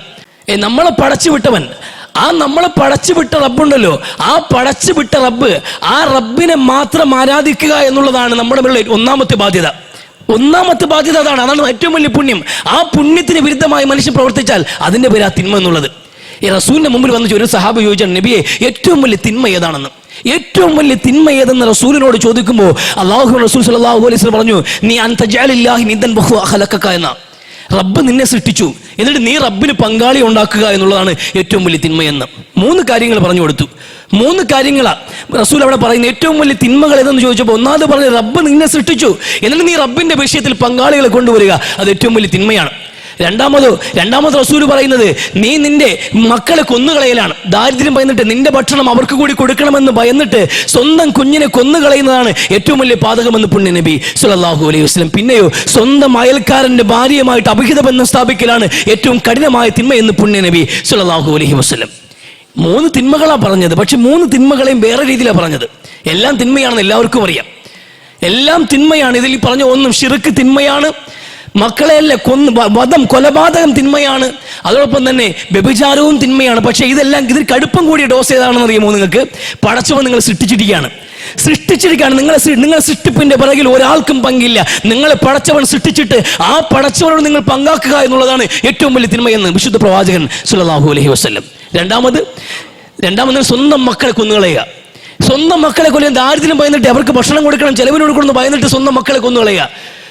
അത് ഏറ്റവും കരുണ അർഹിക്കുന്നവരെ കൊന്നുകളയുക. ഏറ്റവും കൂടുതൽ കരുണ അർഹിക്കുന്നവർ മക്കളാണ്, അവരെ ക്രൂരമായി കൊന്നുകളയുക ഏറ്റവും കഠിനമായ പാവമാണ്. കൊലപാതകം പാവമാണ്, സ്വന്തം മക്കളെ കൊല്ലലാണ് ഏറ്റവും കഠിനമായ പാവമെന്ന്. മൂന്നാമത് റസൂൽ പറഞ്ഞത്, വ്യഭിചാരം പൊതുവേ തിന്മയാണ്, എന്നാൽ നിന്നെ ഏറ്റവും കൂടുതൽ വിശ്വസിക്കുന്ന ഒരു മനുഷ്യനാരെന്ന് അറിയുമോ? നിന്റെ അയൽക്കാരനാണ്. നീ ഏറ്റവും വിശ്വാസം കാത്തു സൂക്ഷിക്കേണ്ട വ്യക്തി നിന്റെ അയൽക്കാരനാണ്. ഒരുപക്ഷെ റസൂൽ പറയാണ്, ഒരുപക്ഷെ ഞാൻ മരിച്ചു പോയാൽ എൻ്റെ സ്വത്തിൽ നിന്ന് പോലും അനന്തരാവകാശം എടുക്കാൻ അർഹതയുള്ളവനായ അയൽക്കാരനെ കുറിച്ച് അല്ലാഹു സംസാരിക്കുമോ എന്ന് എനിക്ക് ഭയം തോന്നി. അയൽക്കാരനെ കുറിച്ച് അള്ളാഹുവിന്റെ ഉപദേശങ്ങൾ കേട്ടപ്പോ ഞാൻ മരിച്ചാൽ എൻ്റെ സ്വത്തിൽ പോലും അവകാശം എൻ്റെ അയൽക്കാരന് കൂടി ഉണ്ടാകുമെന്ന് എനിക്ക് തോന്നിപ്പോയി. അത്രയും ഗൗരവപ്പെട്ട ഒരു ബന്ധമാണ് ഓരോ മനുഷ്യനും തൻ്റെ അയൽക്കാരനോടുള്ളത് എന്ന് പറഞ്ഞു റസൂൽ സല്ലല്ലാഹു അലൈഹി വസല്ലം തങ്ങൾ. ആ അയൽക്കാരന്റെ ഭാര്യയുമായിട്ട് അഭിഹിത ബന്ധം സ്ഥാപിക്കുക എന്നുള്ളത് ഏറ്റവും കഠിനമായ അക്രമമാണ് എന്ന് പുണ്യ നബി സല്ലല്ലാഹു അലൈഹി വസല്ലം. അത് വലിയ ദ്രോഹമാണ്. എത്ര നമ്മൾ അയൽക്കാരനോട് നല്ല ബന്ധമോ, അയൽക്കാരനെ വിട്ട് ഇവിടെ എന്ത് മാച്ചാലും ഒരു ഓഹരി അവിടെ കൊടുക്കും, എന്താവശ്യത്തിനും സഹായിക്കും, കടം കൊടുക്കും, വായ്പയായിട്ട് കൊടുക്കും, സമ്മാനങ്ങൾ കൊടുക്കും. എന്നിട്ട് അവന് ഭാര്യയായിട്ട് അവിഹിത ബന്ധമുണ്ട്. ഒരു ദിവസം അത് കൈയോടെ പൊക്കിയാലെന്ന് പറയാ കുഴപ്പമില്ല, നീ ഇത്രയും കാലം ഉപകാരം ചെയ്ത ആളാണല്ലോ, കുഴപ്പമില്ല, തെറ്റില്ല എന്ന് പറയാൻ ആരെങ്കിലും തയ്യാറാകുമോ? അത് തിന്മയല്ല എന്ന് പറയുന്നത്. എത്ര വലിയ സഹായം ചെയ്തെങ്കിലും ഈ അവിഹിതത്തിനെ എങ്ങനെ ന്യായീകരിക്കുക? അതുപോലെ തന്നെ നിങ്ങൾ ദുനിയാവിൽ എന്തൊക്കെ നന്മ ചെയ്താലും നിങ്ങളെ പടച്ചുവിട്ടൊരു നാഥനുണ്ടല്ലോ, ആ റബ്ബിന്റെ വിഷയത്തിൽ നിങ്ങൾ പങ്കാക്കിയിട്ട് നിങ്ങൾ എന്ത് നന്മ ചെയ്താലും ആ നന്മയ്ക്ക് പ്രസക്തിയില്ല. അമല് നിൽക്കൂല. അതാണ് ഒന്നാമത് പറഞ്ഞത്. നിങ്ങൾ ആത്യന്തികമായി ചെയ്യാനുള്ള നന്മ എന്നറിയുമോ? ആ നന്മ അള്ളാഹുവിനെ അംഗീകരിക്കലാണ്. നിങ്ങളെ ജനിപ്പിച്ചവൻ, നിങ്ങൾക്ക് ജീവിതം നൽകിയവൻ, നിങ്ങൾക്ക് വേണ്ടി പച്ചില മുളപ്പിച്ചവൻ, നിങ്ങൾക്ക് വേണ്ടി മഴ വർഷിപ്പിച്ചവൻ, നിങ്ങൾക്ക് വേണ്ടി ആകാശഭൂമികളെ സംവിധാനിച്ചവൻ, അങ്ങനെ എല്ലാം ചെയ്തവനെ ആ പാർശ്വവൽക്കരിച്ച് ഒരു സൈഡിലേക്ക് മാറ്റി വെച്ചിട്ട് ഏതെങ്കിലും കല്ലിന്റെയും കാഞ്ഞിരക്കുറ്റിയുടെയും കബറിന്റെയും മുമ്പിൽ പോയി ഒരു മനുഷ്യൻ നിന്ന് പ്രാർത്ഥിച്ചിട്ട് നിങ്ങൾ എത്ര ദാനം ചെയ്തിട്ടും കാര്യമില്ല. റബ്ബിനെ അംഗീകരിക്കാതെ നിങ്ങൾ ചെയ്യുന്ന പുണ്യങ്ങൾക്ക് ഒരു അംഗീകാരവും ഉണ്ടാവില്ല. ഇതൊന്നാമത് നമ്മൾ മനസ്സിലാക്കുക. ഏറ്റവും പ്രധാനപ്പെട്ട കാര്യമാണ്. ഏറ്റവും പ്രധാനപ്പെട്ട കാര്യം ഇതെന്തുകൊണ്ട് ഈ ഒന്നാമത് ഇത് പറഞ്ഞറിയുമോ? ഇന്ന ശിർക്ക് ദുൽമുന്നലിം, മാപ്പില്ലാത്ത പാവമാണെന്നും അങ്ങനെ തുടങ്ങിയിട്ട് ഒരുപാട് കാര്യങ്ങൾ ശിർക്ക് നരകത്തിലെത്തിക്കുമെന്നൊക്കെ ഒരുപാട് പ്രഖ്യാപനങ്ങൾ ഖുർആൻ പറഞ്ഞിട്ടുണ്ടെങ്കിലും ഒന്നാമത് ഇത് പറഞ്ഞതിന്റെ കാര്യം നമ്മൾ മനസ്സിലാക്കാൻ വേണ്ടിയാ. ഒരുപാട് നിസ്കാരമുള്ള ആൾക്കാരാ, ഒരുപാട് നിസ്കാരങ്ങളുള്ള ആൾക്കാര്, വിശുദ്ധ റമദാൻ മാസത്തിൽ 30 നോമ്പും ഭംഗിയായി പിടിക്കുന്ന ആൾക്കാര് നമ്മൾ മുസ്ലിമീങ്ങൾക്കിടയിൽ എല്ലാ പരിപാടിയുണ്ട്, എല്ലാ നന്മകളുമുണ്ട്. ഇസ്ലാമികമായ എല്ലാ നന്മകളുടെയും സാധ്യതകൾ ഉപയോഗപ്പെടുത്തുമ്പോഴും അവർക്ക് പ്രാർത്ഥിക്കാൻ അള്ളാഹു അല്ലാതെയും ചിലരുണ്ടായിപ്പോയി എന്നുള്ളത് എത്ര വലിയ അബദ്ധമാണ്. അള്ളാഹു അല്ലാതെ പ്രാർത്ഥിക്കാൻ ചില ആൾക്കാരുണ്ടായിപ്പോയി. യഊക്കിനെയും യഊസിനെയും ഒക്കെ ആരാധിച്ചു തുടങ്ങിയ നോഹ് നബി അലൈഹി ഇസ്ലാമിന്റെ അതേ സമൂഹത്തിന്റെ തായ്വേരുകൾ പിടിച്ചെടുത്തുകൊണ്ട് ഇന്നും മരിച്ചുപോയ മഹത് വ്യക്തികളെ ആദരിക്കുമെന്ന് പറഞ്ഞവരിൽ ആരാധിക്കുന്ന ഒരു സമൂഹമായി വിളിച്ചു പ്രാർത്ഥിക്കുന്നവരായി അവർക്ക് വേണ്ടി നേർച്ചയും വഴിപാടും അർപ്പിക്കുന്നവരായി ഈ സമൂഹം പോകുമ്പോൾ ഈ നന്മകൾ എവിടെ നിൽക്കും? ഇത് ഗൗരവപ്പെട്ട ഒരു ഉത്ബോധനമാണ്, ഗൗരവപ്പെട്ട ഒരു സന്ദേശമാണ്. നമ്മൾ മനസ്സിലാക്കാതെ പോയിട്ടുണ്ടോ? അല്ലെങ്കിൽ ജനങ്ങൾ തെറ്റിദ്ധരിച്ചതാണോ? അല്ലെങ്കിൽ പണ്ഡിതന്മാർ അതൊന്നും കാണുന്നില്ലേ? നമ്മൾ ആലോചിക്കേണ്ട വിഷയമാണ്. ഈ ഉമ്മത്തിനെ നയിക്കുന്നവർ, ഖുർആൻ വെച്ചെന്നും പ്രബോധനം ചെയ്യുന്നവർ, അല്ലാഹുവിന്റെ റസൂൽ സല്ലല്ലാഹു അലൈഹി വസല്ലം തങ്ങൾ മക്കയിൽ ശഅബ് ബിൻ അബീ ത്വാലിബിൽ വളരെ കഷ്ടപ്പെട്ട് കിടന്ന ഒരു സമയമുണ്ട്. അപ്പോഴും ഈ തൗഹീദ് വിട്ടിട്ടില്ല. റസൂലിന്റെ മുമ്പിലേക്ക് വന്നിട്ട് ചില ആൾക്കാർ ഇത്രയും വലിയ സംഘർഷങ്ങൾ അനുഭവിച്ചു, ഇത്രയും നഷ്ടങ്ങൾ, ഇത്രയും വേദനകൾ, ഇത്രയും പീഡനങ്ങൾ, അവസാനിപ്പിക്കാൻ മുഹമ്മദ് സുൽഹിലേക്ക് പോകാൻ കാര്യങ്ങൾ സല്ലല്ലാഹു അലൈഹി വസല്ലം. ഇനി വേണ്ട, നമ്മൾ തമ്മിലൊരു പ്രശ്നം വേണ്ട, നമുക്കിവിടെ അവസാനിപ്പിക്കാം, എല്ലാം അവസാനിപ്പിക്കാം, ഒരു ധാരണയിലെത്താം, മാന്യമായ ഒരു സന്ധി. അതാണ് നമ്മൾ ആഗ്രഹിക്കുന്നത്. റസൂൽ സന്ധിയാണെങ്കിൽ എനിക്ക് സന്തോഷമേ ഉള്ളൂ, സന്ധിയാണെങ്കിൽ എനിക്ക് സന്തോഷമുള്ളൂ. നിങ്ങൾ പറയും നിങ്ങളുടെ അഭിപ്രായം എന്താണെന്ന്. അവർ തുറന്നു പറഞ്ഞു, നിലപാട് പറഞ്ഞു. ഒരു വർഷം നിങ്ങൾ നമ്മളെ ലാത്തെ ഉസ്സയെ ആരാധിക്കുക, അടുത്ത വർഷം നമ്മൾ എല്ലാവരും കൂടി അള്ളാഹുവിനെ ആരാധിക്കുന്നു. പ്രശ്നം സോൾവ്. നിങ്ങൾ ഒരു വർഷം ഇങ്ങോട്ട് വരൂ, ഒരു വർഷം നമ്മൾ അങ്ങോട്ട് വരാമെന്ന്. ഒരു വർഷം നിങ്ങൾ കൂടി ലാത്തയും ഉസ്സയും ആരാധിച്ചുകൊണ്ട് നമുക്കിടയിൽ കൂടൂ. ഒരു വർഷം നമ്മൾ എല്ലാവരും കൂടി അള്ളാഹുവിനെ ആരാധിക്കുന്നു, പ്രശ്നം തീരുമല്ലോ എന്ന്. ഖുൽ യാ അയ്യുഹൽ കാഫിറൂൻ ലാ അഅ്ബുദു മാ തഅബ്ദൂൻ. നബിയോട് ഖുർആൻ പറഞ്ഞു, നബി പറയേ ഈ പ്രലോഭനമൊന്നും വേണ്ട, ഇങ്ങനെ ഒരു സന്ധി ഇല്ല. നബിയെ സംബന്ധിച്ചിടത്തോളം വലിയ ഭീഷണിയാണ് ആ സമൂഹത്തിൽ നിന്ന് നേരിട്ടുകൊണ്ടിരിക്കുന്നത്. തൽക്കാലമെങ്കിലും ചെയ്തില്ലെങ്കിൽ പോലും ഒരു സന്ധിക്ക് വേണ്ടിയെങ്കിലും റസൂലിനൊന്ന് കണ്ണടയ്ക്കാമായിരുന്നല്ലോ, ചെയ്തില്ലല്ലോ. എന്തുകൊണ്ടാണ് ചെയ്യാത്തത്? സ്വന്തം നാടും കിടപ്പാടവും നഷ്ടപ്പെട്ട് രായ്ക്കിരാമാനം നാട് വിടേണ്ടി വന്നപ്പോഴും അള്ളാഹുവിന്റെ റസൂല് നെഞ്ചോട് ചേർത്ത് വെച്ചത് തന്റെ കർത്തവ്യമുണ്ടല്ലോ, ധാർമ്മികമായ ഉത്തരവാദിത്തം, തൗഹീദ് പഠിപ്പിക്കുക. അതിൽ വെള്ളം ചേർക്കാൻ റസൂൽ നിന്നിട്ടില്ല, റസൂലിന്റെ പിറകെ നിന്ന മനുഷ്യർ പോലും നിന്നിട്ടില്ല, അടിമ ബിലാൽ പോലും തയ്യാറായിട്ടില്ല.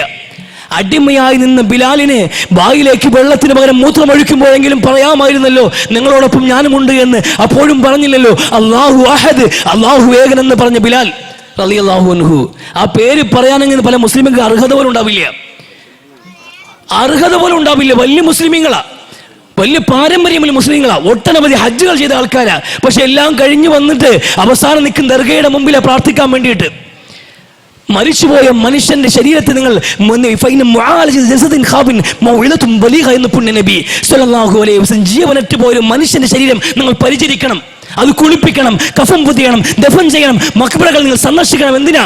മരണത്തെക്കുറിച്ച് ഓർക്കാൻ വേണ്ടിയിട്ട്. അതിനേക്കാൾ വലിയ ഉപദേശമില്ല എന്ന് പുണ്യ നബി സല്ലല്ലാഹു അലൈഹി വസല്ലം മരിച്ചു കിടക്കുന്ന മനുഷ്യന്റെ കബറിൽ പോയ ഉത്സവത്തിന് ലഹരി ഉണ്ടായത് എന്ന് മുതലാണ്.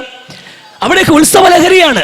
തോരണങ്ങളും കൊടികളും അങ്ങനെ ഒരുപാട് അലങ്കാര ലൈറ്റുകൾ, എല്ലായിടത്തും ദീപങ്ങൾ, തെളിഞ്ഞു നിൽക്കുന്ന ദീപങ്ങളും, ഔറത്ത് പോലും മറയ്ക്കാത്ത അർദ്ധനഗ്നരായ പെണ്ണുങ്ങൾ ആടി ഉലഞ്ഞു നിൽക്കുന്ന അവസ്ഥ, നേർച്ചകളും വഴിപാടുകളും, എണ്ണയ്ക്കും പഴത്തിനും വേണ്ടി നിൽക്കുന്നവർ, പട്ടുകീരി എടുക്കാനും പട്ടു കൊടുക്കാനും നിൽക്കുന്ന മത്സരങ്ങൾ, നേർച്ച ഭക്ഷണത്തിന് വേണ്ടി ഒരു നേരത്തെ നേർച്ച ഭക്ഷണത്തിന് കൈനീട്ടി നിൽക്കുന്നവർ, അതിന്റെ മുമ്പ് പോയി പച്ചപ്പരി പരവതാനി പോലെ പച്ചപ്പട്ട് പതിച്ച് കബറിന്റെ മുമ്പിൽ നിന്നിട്ട് കാക്കണമെന്ന് പറയാൻ, സങ്കടങ്ങൾ പറയാൻ, ആവശ്യങ്ങൾ നിരത്താൻ, ജീവിതത്തിന്റെ ബുദ്ധിമുട്ടുകളും പ്രയാസങ്ങളും ദൂരീകരിക്കാൻ, പാവങ്ങൾ പൊറുക്കണേ എന്ന് പ്രാർത്ഥിക്കാൻ നിഷ്കളങ്കരായ സമൂഹം എവിടെയാണോ പിഴച്ചുപോയത്?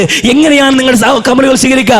150 ഹജ്ജല്ല, ഈ ജീവിതകാലം മുഴുവൻ നിങ്ങൾ ഹജ്ജ് ചെയ്താലും, ഈ ജീവിതകാലം മുഴുവൻ നിങ്ങൾ സുജൂദ് ചെയ്തിട്ട് മുതുകൾ കൂനായി പോയാലും, നിങ്ങൾ നോമ്പെടുത്ത് നിങ്ങളുടെ ആമാശയങ്ങൾ ഒട്ടിപ്പോയാലും അമലുകൾ സ്വീകരിക്കപ്പെടില്ല. ഒന്നാമത് വേണ്ടത് തൗഹീദാണ്. റബ്ബിന്റെ വിഷയത്തിൽ പങ്കുചേർത്തിട്ട് എന്തുകൊണ്ടാണ് നമ്മൾ പോകാൻ പോകുന്നത് റബ്ബിന്റെ മുമ്പിലേക്ക്? അള്ളാഹുവിന്റെ വിഷയത്തിൽ ഏറ്റവും വലിയ നന്ദികേട് ഒരു മനുഷ്യൻ ചെയ്യാവുന്ന ഏറ്റവും വലിയ ചതി, ഏറ്റവും വലിയ വഞ്ചന, റബ്ബിനോട് കാണിക്കുന്ന ഏറ്റവും വലിയ വഞ്ചനയാണ് ശിർക്ക് എന്നുള്ളത്. നിങ്ങൾക്ക് എല്ലാം നൽകിയവന് ഒന്നുമല്ലാതാക്കി കളഞ്ഞുള്ളൂ. നിങ്ങളെപ്പോലെ മുമ്പ് ഇവിടെ ജീവിച്ച് മരിച്ച മനുഷ്യരാണോ നിങ്ങൾക്ക് ദൈവങ്ങൾ? നമ്മൾ അങ്ങനെ ഒന്നും ഉദ്ദേശിച്ചിട്ടില്ല എന്ന്.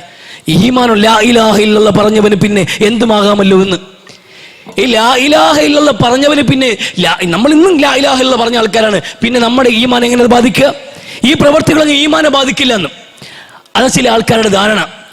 ലാ ഇലാഹ ഇല്ലല്ലാഹ് പറഞ്ഞാൽ പിന്നെ ഇതൊന്നും ബാധിക്കില്ല, എന്തും ചെയ്യാം എന്നുള്ളൊരു അവസ്ഥയിലാണ് സാധാരണക്കാരനെ പഠിപ്പിച്ചു വിട്ടിരിക്കുന്നത്. അതാണ് ഈ ദർഗകൾ, ഈ ഉറൂസ് മഹാമഹങ്ങളെല്ലാം വരുമ്പോൾ അവിടേക്ക് തടിച്ചുകൂടുന്ന ആൾക്കാർ. ഇതൊക്കെ ഒന്ന് ഉപദേശിച്ചാൽ ന്യായമായും മനുഷ്യനെ ശിർക്ക് എന്നുള്ളത്, തൗഹീദും ശിർക്കും എന്നുള്ളത് ജീവിതത്തിന്റെ ഇട്ടാവട്ടം കൊണ്ട് അവസാനിക്കുന്ന സംഗതിയല്ല. അനശ്വരമായ പാരത്രിക ജീവിതത്തിന്റെ വിജയപരാജയങ്ങൾ നിർണ്ണയിക്കുന്ന ഒന്നാമത്തെ കാര്യമാണ്. ഇതിൽ വിട്ടുവീഴ്ചയില്ല. അണ്ണുവളവിന്റെ ഉമർ റളിയല്ലാഹു അൻഹു ഒരിക്കൽ പുറത്തു വന്നു, മസ്ജിദ് നബവിയിലേക്ക് കയറി വരുമ്പോൾ മദീന പള്ളിയോട് ചേർന്നുള്ള അല്ലാഹുവിന്റെ റസൂലിന്റെ ഖബറിന്റെ ചാരി കരഞ്ഞുകൊണ്ടിരിക്കുകയാണ് മുആദ് ബിൻ ജബൽ റളിയല്ലാഹു അൻഹു. മുആദ്, എന്തിനാ നീ കരയുന്നതെന്ന്? എന്തിനാ നീ ഇവിടെ കരയുന്നതെന്ന്? ഈ ഖബറിൽ കിടക്കുന്ന മനുഷ്യൻ ഒരു കാര്യം പറഞ്ഞ് ഞാൻ ഓർത്തുപോയി എന്ന്. ഈ ഖബറിൽ കിടക്കുന്ന മനുഷ്യൻ പറഞ്ഞ വാക്കുകൾ ഞാൻ ഓർത്തുപോയി. അയ്യസിറു മിന റിയാഇ ശിർകുൻ എന്ന്. ലോകമാന്യ ജനങ്ങളെ കാണിക്കാൻ വേണ്ടി പ്രവർത്തിച്ചാൽ പോലും അത് ശിർക്ക് എന്ന് പറഞ്ഞ പുന്നാർ നബിയുടെ വാക്കുകളുണ്ടല്ലോ, എന്റെ ഹൃദയത്തിൽ തട്ടിപ്പോയി എന്ന്. അത് ശിർക്കാണെന്ന്. എന്റെ നിസ്കാരം ഞാൻ നിസ്കരിച്ചപ്പോ, ഞാൻ നന്നായി റുക്കൂ ചെയ്തപ്പോ, ഞാൻ നന്നായി സുജൂദ് ചെയ്തപ്പോ അത് ഈ ആൾക്കാർ കാണാൻ വേണ്ടിയാണോ ചെയ്തതെന്ന് ആശങ്കയുണ്ടല്ലോ, അതെന്നെ വേദനിപ്പിക്കുന്നുണ്ട്. ഞാൻ മുശ്രിക്കായി പോയോ എന്ന് ഭയക്കുന്നുണ്ട് എന്ന്. അത്രയും സൂക്ഷ്മത അവർ കാണിച്ചത്. നമ്മൾ ഈ ഇവിടെ നിന്ന് ഇങ്ങനെ പ്രാർത്ഥിച്ചിട്ട് നമ്മൾ ഒന്നും ആയിട്ടില്ലെന്ന് നമ്മൾ കണക്കാക്കുന്നത്. ഇവിടുത്തെ മരുന്ന് കിണറിൽ നിന്ന് വെള്ളം കുടി, ഭീമാപ്പള്ളിയിൽ മരുന്ന് കിണർ, അവിടെ നിന്ന് വെള്ളം കുടിച്ചായി ആറ്റിങ്കര പോയിട്ട് അവിടെ നിന്ന് പാളന്തോടം പഴം അങ്ങോട്ട് ഒരു കൊല്ലം മാച്ചു കൊടുത്തിട്ട് ഒരു പടല ഇങ്ങോട്ട് മാച്ച് വീട്ടിൽ കൊണ്ടുവന്ന് ഭക്തിയോടെ എല്ലാവരും കഴിച്ചിട്ട് എല്ലാ അസുഖത്തിനും മരുന്ന്. ഇതൊക്കെ ആരാ എന്നാ മനസ്സിലാക്കുക? നമ്മൾ ഒരു കൊല്ലം അങ്ങോട്ട് വാങ്ങിച്ചു കൊടുത്തിട്ട് ഒരു പടല ഇങ്ങോട്ട് വാങ്ങിച്ചിട്ട് ആ പാളയന്തോടം പഴം, ഏതോ പാവം തമിഴൻ കർഷകൻ അയാൾ കൃഷി ചെയ്തുണ്ടാക്കിയ പഴം, അത് നിങ്ങൾ അതിങ്ങനെ കഴിച്ചിട്ട് നിങ്ങൾ രോഗം ശരിയാകുമെന്ന് വിശ്വസിക്കുന്നുണ്ടെങ്കിൽ അവിടെ നിന്ന് കിട്ടിയ പട്ട് കെട്ടിയിട്ടേ നിങ്ങൾ വാഹനവും കൊണ്ട് റോഡിൽ ഇറങ്ങുള്ളൂ. പോലീസ് സ്റ്റേഷനിൽ പോയി നോക്കണം. പോലീസ് സ്റ്റേഷനിൽ അപകടം പറ്റിയ വാഹനങ്ങൾ നിരത്തി വെച്ചിട്ടുണ്ട്. എല്ലാത്തിലും പട്ടുണ്ടാവും, എല്ലാ കളറും ഉണ്ടാവും. ഈ പട്ടങ്ങും അല്ല ഇവിടെ കാര്യങ്ങൾ നിയന്ത്രിക്കുന്നത്. നമ്മൾ അങ്ങനെ കണക്കാക്കിയിട്ടുണ്ടോ? ഏത് മുസ്ലിം കാക്കാമരെ വണ്ടിക്കറി വയ്ക്കാലും സ്റ്റിയറിംഗിൽ അല്ലെങ്കിൽ ഹാൻഡിൽ ഒരു കെട്ടുണ്ടാവും. ആ കെട്ടിന്റെ കാര്യം എന്ന് പറയുമോ, ഇത് പുതിയ വണ്ടിയാണ്, റോഡിൽ കൊണ്ട് ഇറങ്ങണമെങ്കിൽ രക്ഷ വേണം.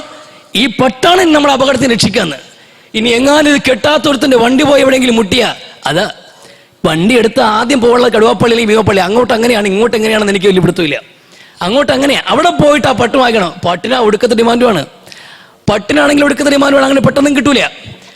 അത് നല്ല ഭക്തി വേണം. അവർ പറയുന്ന അകത്ത് കാണിക്കണം. അവിടെ നിൽക്കുന്നവന് പ്രത്യേകം കൊടുക്കണം.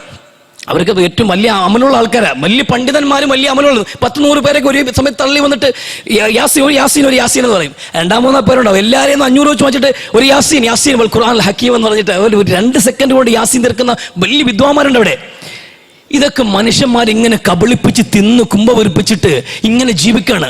ഇവിടെ കൊണ്ടിങ്ങനെ തള്ളി മറിക്കാൻ വേണ്ടി പണവും സ്വന്തം ആദർശവും എല്ലാം പോട്ടെ, ദുനിയാവ് കൊണ്ടുപോട്ടെ, ആരെങ്കിലും തിന്നോണ്ട് പോട്ടെ, കുഴപ്പമില്ല. പക്ഷെ ഇതെല്ലാത്തിനും ഒടുവില് അള്ളാഹിന്റെ മുമ്പിൽ ചെന്ന് നിൽക്കുമ്പോ നീ പോയ സിയാറത്ത് യാത്രകൾ നിനക്ക് വിനയായി മാറില്ലേ? നമ്മൾ വിതച്ചത് കൊയ്യേണ്ടി വരും. നമ്മൾ എറിഞ്ഞതേ നമുക്ക് കിട്ടുള്ളൂ. ആ ഒരു അവസ്ഥയുണ്ട്. പരലോകത്ത് പടച്ചവന്റെ മുമ്പിൽ ശൂന്യമായ കരങ്ങളുമായി നിൽക്കേണ്ടി വരും. ഷിർക്കിന്റെ പാപഭാരം കൊണ്ട് മനുഷ്യങ്ങൾ തലതാഴ്ത്തി പോകും. റബ്ബെടുത്ത് വലിച്ചെറിയും. നേതാക്കളെയും അനുയായികളെയും മൂർത്തികളെയും ബിംബങ്ങളെയും മനുഷ്യരെയും കൂടി വലിച്ചകത്തേക്കറിയും. ആൾ ദൈവങ്ങളായി വന്നവൻ ആചാരങ്ങളും അനുഷ്ഠാനങ്ങളും നടത്തിയപ്പോ ഒപ്പം നിന്ന നേതാക്കൾ അവരെല്ലാം കൂടി വലിച്ചെറിയുമ്പോൾ ആ നരകത്തിൽ കിടന്ന് മനുഷ്യൻ വിതുമ്പി പറയും, ചതിച്ചു കളഞ്ഞില്ല മനുഷ്യരെ എന്ന്. ഇത് വേണമായിരുന്നു നമ്മളോടെന്ന്. ഈ അനശ്വരമായ നരകത്തിലേക്ക് നമ്മളെ കൊണ്ടെത്തിച്ചത് നിങ്ങളാണെന്ന് പറയുമ്പോൾ അവർ കൈയഴിയും. അത് നിങ്ങളുടെ ഞങ്ങൾ നിർബന്ധിച്ചായിരുന്നു, നിങ്ങൾ കൊണ്ട് തന്നിങ്ങോട്ട് കയറി വന്നിട്ട്.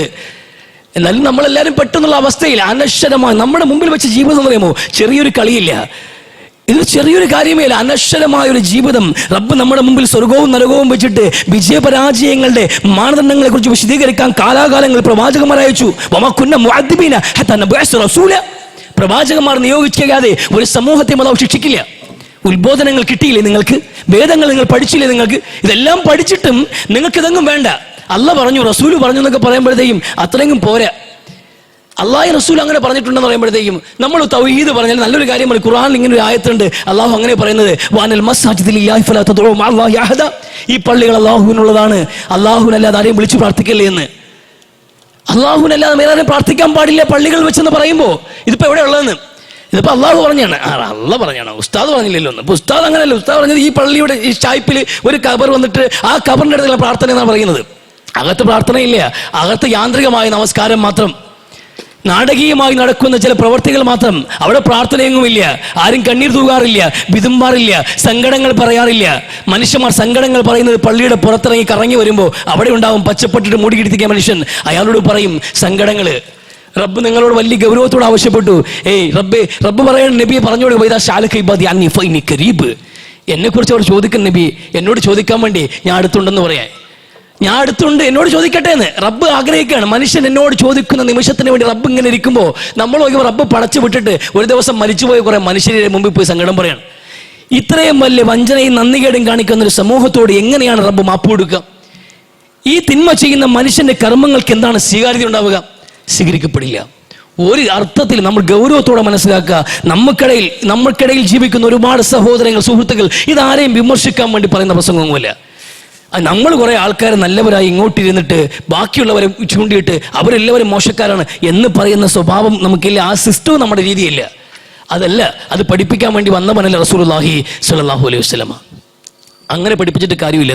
നമ്മൾ ഒന്നാമത് ഷിർക്കിന്റെ ഏറ്റവും മൊത്തം താഴെത്തട്ട് നമ്മൾ കൂടി ആലോചിക്കേണ്ട വിഷയമാണ്. നമുക്ക് ഇടയിൽ നമുക്ക് സ്വയം ചിലപ്പോൾ തോന്നുമാ നമ്മളൊക്കെ നല്ല മുഅ്മിനീങ്ങളാണ്, നമ്മളൊക്കെ നല്ല മുഅ്മിനീങ്ങളാണ്, നമ്മളെങ്ങനെ അങ്ങനെ മക്ബറ അങ്ങനെയുള്ള പൊക്കളൊന്നുമില്ല. അത്യാവശ്യം സ്വർഗത്തിന്റെ ഫിർദൗസ് പിടിക്കാൻ മാത്രമുള്ളതൊക്കെ നമ്മളെ കയ്യിലുണ്ട്, നമ്മളെ ശരിയായ മുസ്ലിം എന്നൊരു ധാരണ ഉണ്ടല്ലോ, ആ ധാരണ നമുക്ക് അപകടമാണ്. അത് പാടില്ല. അത് ഒരു തരം ഷിർക്ക. ഏത് ഷിർക്കാന്ന്? സെൽഫിഷ. നമ്മൾ അപ്പന സ്വന്തത്തെ ആരാധിക്കുന്ന ആൾക്കാരുണ്ട്. ഖുർആൻ പറയുന്നുണ്ട്, മൻ ഇത്തഖദ ഇലാഹഹു ഹവാഹു എന്ന്. സ്വന്തം ഇച്ഛകളെ ദൈവങ്ങളാക്കിയവരെ കണ്ടിട്ടില്ലേ എന്ന്. അത് ഒരു ഷിർക്ക. അള്ളാന്റെ റസൂലടക്കം ജീവിതത്തിന്റെ അവസാന നിമിഷം വരെയും ത്യാഗോജ്ജലമായി ജീവിച്ചു. എന്നിട്ട് റസൂൽ പറയുന്ന ഷക്കൂറ എന്ന, ഞാൻ നന്ദിയുള്ള അടിമയാകണ്ടെന്ന. അപ്പോഴും പ്രാർത്ഥനയാണ് റസൂല്, അള്ളാഹു സബ്ബിത്കൽ ബിഫി ദീനിക എന്ന്, ഈ മതത്തിൽ എന്നെ നിലനിർത്തണേ അള്ളാഹുവേ എന്ന്, എന്നെ ചാടിച്ചു കളയല്ലേ എന്ന്, എന്നെ ചാടിക്കല്ലേ എന്ന്.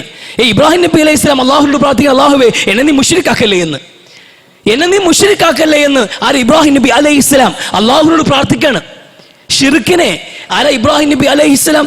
അദ്ദേഹത്തിന്റെ ചരിത്രം തുടങ്ങുന്നത് പോലും ചെറിയ ബാല്യം കഴിഞ്ഞ് നമ്മുടെ ഏറ്റവും ടീനേജ് പ്രായത്തിൽ അദ്ദേഹം തുടങ്ങിയ തൗഹീദിന്റെ വിപ്ലവം ഖുർആൻ ചർച്ചയ്ക്കെടുത്തു. എന്നിട്ട് ആ ഖുർആൻ അവസാനം പറഞ്ഞത് ഇബ്രാഹിം നബി അലൈഹി സ്വലാം ഞാൻ ഖലീലാക്കി എന്ന്, അള്ളാഹുവിന് ചങ്ങാതി എന്ന് പറഞ്ഞൊരു പ്രയോഗം ഖുർആനിൽ കൊണ്ടുവന്നെങ്കിൽ ചെറിയ കാര്യമാണോ? സാധാരണ മനുഷ്യനാണോ ഉമ്മത്തൻ ഖാനിത എന്ന്? ഒറ്റയ്ക്കൊരു പട്ടാളം, ഒറ്റയ്ക്കൊരു ജനത എന്ന് പറയാവുന്ന വിധം ജീവിതത്തിൽ തൗഹീദിന് വേണ്ടി ജീവിതം സമർപ്പിച്ച മഹാനായ ഇബ്രാഹിം നബി അലൈഹി സ്വലാം റബ്ബിനോട് പ്രാർത്ഥിക്കണം, അല്ലാഹുവേ ഇനി മുശ്രിക്കാക്കല്ലേ എന്ന്. അതാ ജീവിതം. അങ്ങനെ അവർ ജീവിച്ചത്. അള്ളാഹുവും റസൂലിന്റെ ജീവിതം കണ്ട സഹാബത്ത് പഠിച്ചത്, ഓരോ സഹാബാക്കളും ഞാൻ കപട വിശ്വാസിയായി പോകുമെന്ന് ഭയന്നുകൊണ്ടേയിരുന്നു. തന്റെ ജീവിതത്തിൽ എവിടെയെങ്കിലും ഷിർക്ക് വരുമോ എന്ന് ഭയന്നുകൊണ്ടേയിരുന്നു, റിയാ വരുമോ എന്ന് ഭയന്നുകൊണ്ടേയിരുന്നു, നിഫാഖ് വരുമോ എന്ന് ഭയന്നുകൊണ്ടേയിരുന്നു, കുഫ്റായി പോകുമോ എന്ന് ഭയന്നുകൊണ്ടേയിരുന്നു. ആരും പെർഫെക്റ്റ് ആണെന്ന് ഒരിക്കൽ പോലും പറഞ്ഞിട്ടില്ല. എത്രയോ സഹാബാക്കളെ കണ്ടിരിക്കുന്നു ഞാൻ. ഹസൻ ബസരി ഒരാൾ പോലും പറഞ്ഞിട്ടില്ല ഞങ്ങൾ മീകായിലിന്റെയും ജിബ്രീലിന്റെയും ഈമാനുള്ളവരാണെന്ന്. അങ്ങനെ പറഞ്ഞിട്ടില്ല. നമ്മൾ ഗൗരവത്തോടെ മനസ്സിലാക്കണം, ഉത്ബോധനം എന്നുള്ളത് അവരെ വിമർശിച്ചിട്ട് സായുജ്യം കൊള്ളാനുള്ളതല്ല. പുറത്തു നിൽക്കുന്നവർ, അല്ലെങ്കിൽ ഇതുമായി ബന്ധപ്പെടാത്തവർ, തൗഹീദിന് വിരുദ്ധമായി ജീവിക്കുന്നവർ, അവരെയൊക്കെ കൊഞ്ഞനം കുത്തിയിട്ട് നമുക്ക് ആശ്വസിക്കാനുള്ള വല്ല ഉത്ബോധനങ്ങൾ നമ്മുടെ നെഞ്ചിലേക്ക് കൈകൾ ചൂണ്ടിയിട്ട് നമ്മുടെ തൗഹീദ് അവസാനം വരെ നെഞ്ചകത്തുണ്ടാകണം. ഇബ്രാഹിം നബി അലൈഹിസ്സലാം, യാക്കൂബ് നബി അലൈഹിസ്സലാം ഇത് വസ്സാബി ബനീഹി മക്കളോട് ഉപദേശിച്ച സന്ദർഭം അറിയുമോ നിങ്ങൾക്ക്? എന്താ മക്കളോട് പറഞ്ഞത്? നിങ്ങൾ ആരും തന്നെ മുസ്ലിമായിട്ടല്ലാതെ മരിക്കില്ല, എല്ലാത്ത മൂത്തുന്ന ഇല്ല വാന്ത് മുസ്ലിമോൻ, മുസ്ലിമായിട്ടല്ലാതെ മക്കളെ നിങ്ങൾ മരിക്കല്ലേ എന്ന്. മുസ്ലിമായി ജീവിക്കുമ്പോഴും മുസ്ലിമായി മരിക്കുക എന്നുള്ളത് മഹാസൗഭാഗ്യമാണ്. അതിനുവേണ്ടി ജീവിതം നിങ്ങൾ ചിലവാക്കണമെന്ന്, അതിനുവേണ്ടി ശ്രമിക്കണമെന്ന്. അവസാനം മുഅ്മിനായും മുസ്ലിമായും മരിക്കാൻ കഴിയുക എന്നുള്ളത് വലിയ ഭാഗ്യമാണ്. അതിനുവേണ്ടി പ്രയത്നിക്കേണ്ടവരാണ് നമ്മൾ. അങ്ങനെ പ്രയത്നിക്കുമ്പോൾ ഒപ്പം സഞ്ചരിക്കുന്നവർക്കുണ്ടാവുന്ന പിഴവുകൾ ചൂണ്ടിക്കാണിക്കാം മാന്യതയുടെ പേരിൽ. അത് പ്രബോധനമാണ്, അത് ദഅവത്താണ്, അത് വിമർശനമല്ല. വിമർശന സ്വഭാവം, കുറ്റപ്പെടുത്തൽ വേണ്ട. അള്ളാഹുവിന്റെ റസൂൽ വിവരക്കേടാ. നമ്മുടെ ജനങ്ങൾ അള്ളാഹ് റസൂലിന്റെ കാലഘട്ടത്തിൽ റസൂൽ ദഅവത്തിന് ഇറങ്ങിയപ്പോൾ ഓരോരുത്തരെയും വിമർശിക്കാൻ നിന്നിരുന്നെങ്കിൽ, കുറ്റപ്പെടുത്തി ആക്ഷേപിച്ച് ഒതുക്കാൻ നിന്നിരുന്നെങ്കിൽ ദഅവത്ത് മുന്നോട്ട് പോകില്ലായിരുന്നു. അവരെ കുറവുകൾ, അവരെ വീഴ്ചകൾ, അതെല്ലാം അവരെ അജ്ഞതയാണെന്ന് മനസ്സിലാക്കിയിട്ട് വിജ്ഞാനം കൊണ്ട് വിപ്ലവം തീർത്തു റസൂൽ സല്ലല്ലാഹു അലൈഹി വസല്ലം ഓരോ മനുഷ്യ ഹൃദയങ്ങളെയും ചിന്തകൾ ഇട്ടുകൊടുത്തു. ഖുർആന്റെ ആദ്യത്തെ 10 വർഷം ചിന്തിക്കാൻ പറഞ്ഞു. ഖുർആന്റെ ആദ്യത്തെ 10 വർഷം കൽപ്പനകളില്ല, നിർദ്ദേശങ്ങളില്ല, ചിന്തിക്കാൻ പറഞ്ഞു ഒരു സമൂഹത്തോട്. ആകാശത്തിലേക്ക് നോക്കാൻ, ഭൂമിയിലേക്ക് നോക്കാൻ, നിങ്ങൾ കൊണ്ടു നടക്കുന്ന ഒട്ടകങ്ങളുണ്ടല്ലോ അതിലേക്ക് നോക്ക്, നിങ്ങൾ കുടിക്കുന്ന വെള്ളത്തിലേക്ക് നോക്ക്, നിങ്ങളെ കുറിച്ച് ആലോചിക്ക്, എങ്ങനെ ഉണ്ടായത് മനുഷ്യരെ എന്ന്. അഫറൈതും മാ തുംനൂൻ, നിങ്ങൾ എങ്ങനെ ഉണ്ടായത് നിങ്ങൾ ആലോചിക്ക്. നിങ്ങൾ കുടിക്കുന്ന വെള്ളത്തെക്കുറിച്ച് ആലോചിക്ക്. ആകാശത്ത് നിന്ന് പെയ്തിറങ്ങുന്ന മഴത്തുള്ളിയുടെ പിറകിൽ ആരാണെന്ന് ആലോചിക്ക്. അങ്ങനെ ആകാശത്തിലേക്കും ഭൂമിയിലേക്കും വിരൽ ചൂണ്ടിക്കൊണ്ട് ലിഖിതവും അലിഖിതവുമായ ദൃഷ്ടാന്തങ്ങളിലേക്ക് വിരൽ ചൂണ്ടി ചിന്തിക്കാൻ സമൂഹത്തോട് പറഞ്ഞു 10 വർഷക്കാലം. അതിനുശേഷമാണ് അല്ലാഹ് പറഞ്ഞത്, യാ അയ്യുഹന്നാസു ഉഅ്ബുദൂ റബ്ബക്കുമുല്ലദീ ഖലഖക്കും വല്ലദീന മിൻ ഖബ്ലിക്കും ലഅല്ലക്കും തത്തഖൂൻ. നിങ്ങളെയും നിങ്ങളുടെ പൂർവികരെയും പടച്ച ഒരുവനുണ്ടല്ലോ, അവനാ റബ്ബ്. നിങ്ങളെയും നിങ്ങളുടെ പൂർവികരെയും പടച്ചവൻ, സൃഷ്ടിച്ചവനാണ് ആരാധനയ്ക്ക് അർഹനായിട്ടുള്ളത്. ആ റബ്ബിനെ മാത്രം നിങ്ങൾ ആരാധിക്കുക എന്ന്. ഇതാണ് പിന്നെ പറയുന്നത്. അതുവരെയും ചിന്തിക്കാൻ സമൂഹത്തോട് പറഞ്ഞു. അതാണ് നമുക്ക് പറയാനുള്ളത് ഇവിടെ. അതാണ് നമുക്കിവിടെ പറയാനുള്ളത്. ജനങ്ങളോട് പറയാനുള്ള, എല്ലാവരോടും പറയാനുള്ള കാര്യം എന്നുള്ളത് ഒന്ന് ആലോചിക്കും മനുഷ്യരെ. നിങ്ങൾ റബ്ബായിട്ട് അള്ളാഹുവിനെ അംഗീകരിക്കുന്നുണ്ടാകാം, ഓക്കെ, അത് വാസ്തവമാണ്. ഇവിടെ മുസ്ലിങ്ങൾ മഹാഭൂരിപക്ഷം ആൾക്കാരും വലിയ താളപ്പിഴകൾ ജീവിതത്തിൽ ഉള്ളപ്പോഴും റബ്ബ് എന്ന നിലയിൽ അള്ളാഹു അല്ലാത്ത ഒന്നിനെയും പറയുന്നില്ല. മുഹീദ്ദീൻ ഷെയ്ഖാണ് ആകാശത്തെ പടച്ചു എന്നോ അദ്ദേഹമാണ് ഇന്നും ആഹാരം നൽകുന്നെന്നോ പറയുന്നില്ല. അങ്ങനെ പറയുന്നവരുണ്ടാകാൻ സാധ്യതയില്ല. അങ്ങനെ ഓരോ മഹാന്മാരുടെ പേര് പറഞ്ഞിട്ട് അവരാണ് മഴ വർഷിപ്പിക്കുന്നത് എന്ന് പറയുന്നവരെയും കാണാൻ കഴിയില്ല. അതൊക്കെ റബ്ബ. അത് മക്കയിലെ മുശ്രിക്കുകൾക്കും അറിയാമായിരുന്നു അതൊക്കെ റബ്ബാണെന്ന്. അവരോട് ചോദിക്ക ആകാശത്ത് മഴ പെയ്യിപ്പിക്കുന്നവൻ ആരാണെന്ന്. അവർ പറയും ഫയഖൂലുന അല്ലാഹു ആണെന്ന് പറയും, തർക്കമില്ല. പിന്നെ അവർക്ക് ഇവിടെ തെറ്റിപ്പോയത് റബ്ബ അള്ളാഹുവാണ്, നമ്മളെ സൃഷ്ടിച്ചവൻ അള്ളാഹുവാണ്. ഈ വിഗ്രഹങ്ങൾക്ക് അതിൽ പങ്കില്ല. ഈ ലാത്തയ്ക്കും മുസ്സയ്ക്കും മനാത്തയ്ക്കും അതിൽ പങ്കില്ല. യഊഖിനും യഊസിനും വദ്ദിനും സുവാഹിനും അതിൽ പങ്കില്ല. അതൊക്കെ നമുക്കറിയാം. ഇവരൊന്നുമല്ല നമ്മളെ സൃഷ്ടിച്ചത്. ഇവിടെ ജീവിച്ച് മരിച്ചുപോയ മറ്റേതെങ്കിലും മനുഷ്യരല്ല. ഇന്നും നമ്മളോടൊപ്പം ജീവിക്കുന്ന ആൾ ദൈവങ്ങൾക്ക് നമ്മുടെ സൃഷ്ടിപ്പിൽ പങ്കില്ല. അതൊക്കെ നമുക്കറിയാം. പിന്നെ ഇവിടെ പിഴച്ചുപോയത് ഉലൂഹിയ്യത്തിന്റെ വിഷയം വരുമ്പോൾ, ആരാധനകളും വഴിപാടുകളും നേർച്ചകളും പ്രാർത്ഥനകളുടെയും വിഷയത്തിൽ അള്ളാഹു മാത്രമല്ല അവകാശി, അത് ഇവർക്ക് കൂടി കൊടുക്കാന്ന്. അവിടെ നമുക്ക് തെറ്റുപറ്റിയത്. റുബൂബിയത്തിന്റെ വിഷയത്തിൽ റബ്ബ് അള്ളാഹു ആണെന്ന വിഷയത്തിൽ പൂർണ്ണമായി വിശ്വസിക്കുമ്പോഴും ഉലൂഹിയത്തിന്റെ വിഷയത്തിൽ മലിക്കിന്നാസ് ഇലാഹിന്നാസ്, അള്ളാഹുവാണ് ഇലാഹ്. ഇലാഹ് അള്ളാഹു മാത്രം. ആരാണോ റബ്ബ്, ആരാണോ മലിക്ക്, അവൻ മാത്രമാകുന്ന യോഗ്യതയാണ് ഇലാഹ് എന്നുള്ളത്. നമ്മളെ സൃഷ്ടിച്ച് പരിപാലിക്കുന്നവന്റെ അവകാശമാണ് നമ്മുടെ ആരാധന, നമ്മുടെ പ്രാർത്ഥനകൾ, നമ്മുടെ വഴിപാടുകൾ. അത് മറ്റൊരാൾ മുമ്പിൽ വെക്കാൻ അവകാശമില്ല. അവിടെ നമ്മുടെ സമൂഹത്തിൽ തെറ്റുപറ്റിയത്, അവിടെ തെറ്റുപറ്റിയത്. അതൊന്ന് വിശദീകരിച്ചു കൊടുക്കാൻ, അതൊന്ന് പഠിപ്പിച്ചു കൊടുക്കാൻ ഇവിടെ ഈ പണ്ഡിത വേഷം കിട്ടുന്നവർക്ക് കഴിയണം. ജനങ്ങളുടെ സ്വർഗനരകത്തിന്റെ പ്രശ്നമാണ്. അത് ഒരു ദിവസത്തിന്റെ വിഷയമല്ല, അനശ്വരമായ ജീവിതമാണ്. അതിന്റെ സാധ്യത പോലും നുള്ളിക്കളയണ്ടേ? അതിന്റെ സാധ്യത പോലും എന്താ തക്കുവ? ഒരു നല്ല കാര്യം, നല്ല കാര്യമാണ്, തർക്കമൊന്നുമില്ല. ആ നല്ല കാര്യം ചെയ്യാൻ പോയാൽ അവിടെ തിന്മ സംഭവിക്കുമോ എന്നൊരു പേടി. ഒരു നല്ല കാര്യം തന്നെയാണ്. ആ നല്ല കാര്യം ചെയ്യാൻ വേണ്ടി അങ്ങോട്ട് നീങ്ങിയാൽ തെറ്റുകൾ സംഭവിക്കുമോ എന്ന് ഭയക്കുന്നുണ്ടെങ്കിൽ ആ നല്ലതേ വേണ്ടെന്ന്, ആ നല്ലതേ ചെയ്യാൻ പാടില്ല എന്ന്. നമ്മൾ ഈ മഹാന്മാരുള്ള ആദരവ് കാണിച്ച് ജനങ്ങളൊക്കെ വന്ന ആദരവ്, അല്ലെങ്കിൽ മക്ബറ സിയാറത്ത് ചെയ്ത് മരണത്തെ ഓർത്തിട്ട് പോകും എന്ന നിലയിൽ നിങ്ങൾ ഈ സൽപ്രവൃത്തിയായിട്ടാണ് നിങ്ങൾ കാണിക്കുന്നതെങ്കിൽ വരുന്ന ജനങ്ങൾ അങ്ങനെയല്ല വരുന്നത്. അവരൊക്കെ പോകുന്ന വലിയ അപകടത്തിലേക്കാണ്. നിങ്ങൾ അതിൽ നന്മ കാണുന്നുണ്ടെങ്കിൽ ആ നന്മയെക്കാളും എത്രയോ കഠിനമായ അപകടമാണ് ശിർക്ക്. സാധാരണക്കാരായ ജനങ്ങൾ അല്ലാതെ അങ്ങനെയല്ല എന്ന് പറഞ്ഞ് ഞങ്ങൾ സമ്മതിക്കില്ല. സാധാരണക്കാരനായ ജനങ്ങൾ എങ്ങനെയാണ് പള്ളികളിലേക്ക് വന്നിട്ട് മക്ബറയുടെ മുമ്പിൽ നിന്ന് നരകം മരുന്നുമാക്കുന്നതെന്ന് ഒന്നിറങ്ങി നിൽക്ക് ജനങ്ങളുടെ ഇടയിലേക്ക്. എന്തൊക്കെയാണ് പ്രാർത്ഥിക്കുന്നത്, എന്തൊക്കെയാണ് വിളിച്ചു പറയുന്നത്? മറ്റു മതക്കാര്, മറ്റു മതവിശ്വാസികൾ പോലും അവരുടെ ദൈവത്തിന്റെ മുമ്പിൽ പോയി കണ്ണടച്ച് ധ്യാനിച്ച് നിൽക്കുമ്പോൾ അവര് പറയുന്ന, പൊതുവിൽ പറയുന്നത് ഈ വിഗ്രഹ ആരാധന അവരുടെ ഒരു മതങ്ങളിലും ഇല്ല. ആ വിഗ്രഹങ്ങളെ മുമ്പിൽ വെച്ചിരിക്കുന്നത് തന്നെ അവർക്കൊരു ശ്രദ്ധ കിട്ടാൻ വേണ്ടിയാണ്. അവർ പ്രാർത്ഥിക്കുന്നത് ദൈവത്തോടാണ് എന്നാണ്. അവർക്ക് പോലും ഏകാഗ്രതയോടെ ശാന്തമായി മനസ്സ് വെച്ചിട്ട് അവർ ദൈവത്തോട് പ്രാർത്ഥിക്കുകയാണ്. ദൈവം ഒന്നേ ഉള്ളൂ. ദേവീ ദേവന്മാരുടെ എണ്ണമാണ് കൂടിപ്പോയത്. ഔലിയാക്കളെ അവരെണ്ണം കൂടിപ്പോയത്. അവർക്കാണ് പ്രതിഷ്ഠകൾ മറ്റോ കൂടുന്നത്. പക്ഷെ അവരും പ്രാർത്ഥിക്കുന്ന ഏകനായ അള്ളാഹുവിനോടാണ് മനസ്സ് ഇങ്ങനെ ധ്യാനിക്കുകയാണ്. പക്ഷെ അപ്പോഴാണ് നമ്മൾ ആൾക്കാരിൽ പച്ച മലയാളത്തിലും പച്ച തമിഴിലും ഒക്കെ നിന്ന് പരസ്യമായി വിളിച്ചു പറയണം ഓരോന്ന് ആവശ്യങ്ങൾ. ഇല്ല എന്ന് പറയാൻ കഴിയുമോ? ഒന്ന് പോയി നിൽക്കണ്ടേ? ജനങ്ങളുടെ പൾസറിയണ്ടേ? ജനങ്ങൾക്ക് തെറ്റുപറ്റുന്ന എവിടെ മനസ്സിലാക്കേണ്ട പണ്ഡിത സമൂഹം തിരുത്തി കൊടുക്കണ്ടേ? ആത്മാർത്ഥമായിട്ട് സ്നേഹത്തോടെ നല്ല ഭാഷയിൽ വേണ്ട. ഇതൊക്കെ വലിയ ഭവിഷ്യത്താണെന്ന്. ഒരു 10-500 നൂറ്റാണ്ടെങ്കിലും പിറകോട്ട് പോയാൽ, ഒരു 10-500 നൂറ്റാണ്ടെങ്കിലും പിറകോട്ട് പോയിട്ട് ഈ ഒരു സാഹചര്യം ലോകത്ത് കാണുകയാണെങ്കിൽ, അന്ന് ജീവിച്ചിരുന്നവരാണെങ്കിൽ ഇവിടുത്തെ കബറുകളെല്ലാം ഇടിച്ചു നിരത്തിയിട്ട് അതിന്റെ മേലെ റോഡിടുമായിരുന്നു. കാരണം അത്ര വലിയ അപകടം ഈ സമൂഹത്തിൽ ഇത് ഉണ്ടാക്കുന്നുണ്ടെന്ന് മനസ്സിലാക്കുന്നുണ്ട്. എന്ന് റസൂൽ മരിക്കാൻ കിടക്കുന്ന സമയത്ത് കൂടി ജനങ്ങളോട് പറഞ്ഞ് ഗൗരവപ്പെട്ട സന്ദേശമാണ്. ഈ യഹൂദികളെ നസ്രാനികളൊക്കെ അള്ളാഹു വലിയ ശപിച്ചിട്ടുണ്ട് കേട്ടോ എന്ന്. ഭയങ്കരമായി ശപിച്ചിട്ടുണ്ട്. അള്ളാഹു ഒരു ശാപമുള്ളവരവര്. എന്ത് കാര്യം എന്നറിയുമോ? മരിച്ചുപോയ പ്രവാചകന്മാർ ആദ്യം പ്രവാചകന്മാരെ കൊന്നു കഴിയുമ്പോൾ പിന്നെ മരിക്കുമല്ലോ. മരിച്ചു കഴിഞ്ഞാൽ അവരെ പിന്നെ എന്ത് ചെയ്യും? അവരെ കബറുകൾ പള്ളിയാക്കും. യഹൂദി നസ്രാനികൾ വലിയൊരു ശതമാനം ആൾക്കാർ ഒട്ടനവധി പ്രവാചകന്മാരെ കൊന്നു തള്ളിയിട്ടുണ്ട്. പ്രത്യേകിച്ച് ജൂത സമൂഹം, ബനു ഇസ്രായേലികള് ഒട്ടനവധി പ്രവാചകന്മാരെ കൊന്നു തള്ളിയവരാ. പക്ഷെ അവർ തന്നെ കബറുകളെ കെട്ടി ഉയർത്തിയിട്ട് ആ പ്രവാചകന്മാരെ ആരാധിക്കുകയും ചെയ്തിട്ടുണ്ട് എന്ന് അത് റസൂല് പറഞ്ഞിട്ട് ശപിച്ചിരിക്കുകയാണ്. അള്ളാഹുവിന് ശാപമുണ്ടെന്ന്. ഏത് സമയത്താണ് പറയുന്നത്? റസൂലും ഒക്കെ ഈ ലോകത്തോട് വിടപടയാറായി, ഞാൻ മരണപ്പെടാൻ പോകുന്നു എന്നൊരു സാഹചര്യം ഉണ്ടായപ്പോൾ സഹാബത്തിനോട് പഴയ കാര്യങ്ങൾ പറയാണ്. എന്തിനാ പറഞ്ഞത്? ഞാനും മരിക്കാൻ പോവുകയാണ്, പള്ളി ഉണ്ടാക്കി കളയില്ലെന്ന്, ഉറൂസങ്ങ് നടത്തിക്കളയല്ലേ എന്ന് സഹാബത്തിന് ബോധ്യപ്പെടുത്തുന്നത്. കാരണം അവർക്ക് കാര്യം മനസ്സിലായി. റസൂലാണെങ്കിൽ പോലും മരണപ്പെട്ട് കഴിഞ്ഞാൽ റസൂലിനോട് ആദരവിന്റെ പേരിൽ ഒരു ആരാധനയുടെ രൂപം പോലും വരാൻ പാടില്ല.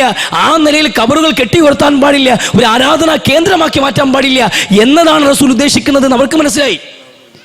അതുകൊണ്ട് അവിടെ ഉറൂസില്ല, അവിടെ ആഘോഷങ്ങളില്ല, അവിടെ ഇത്തരത്തിലുള്ള ഷിർക്കിന്റെ ഒരു നൂലാമാലകളുമില്ല.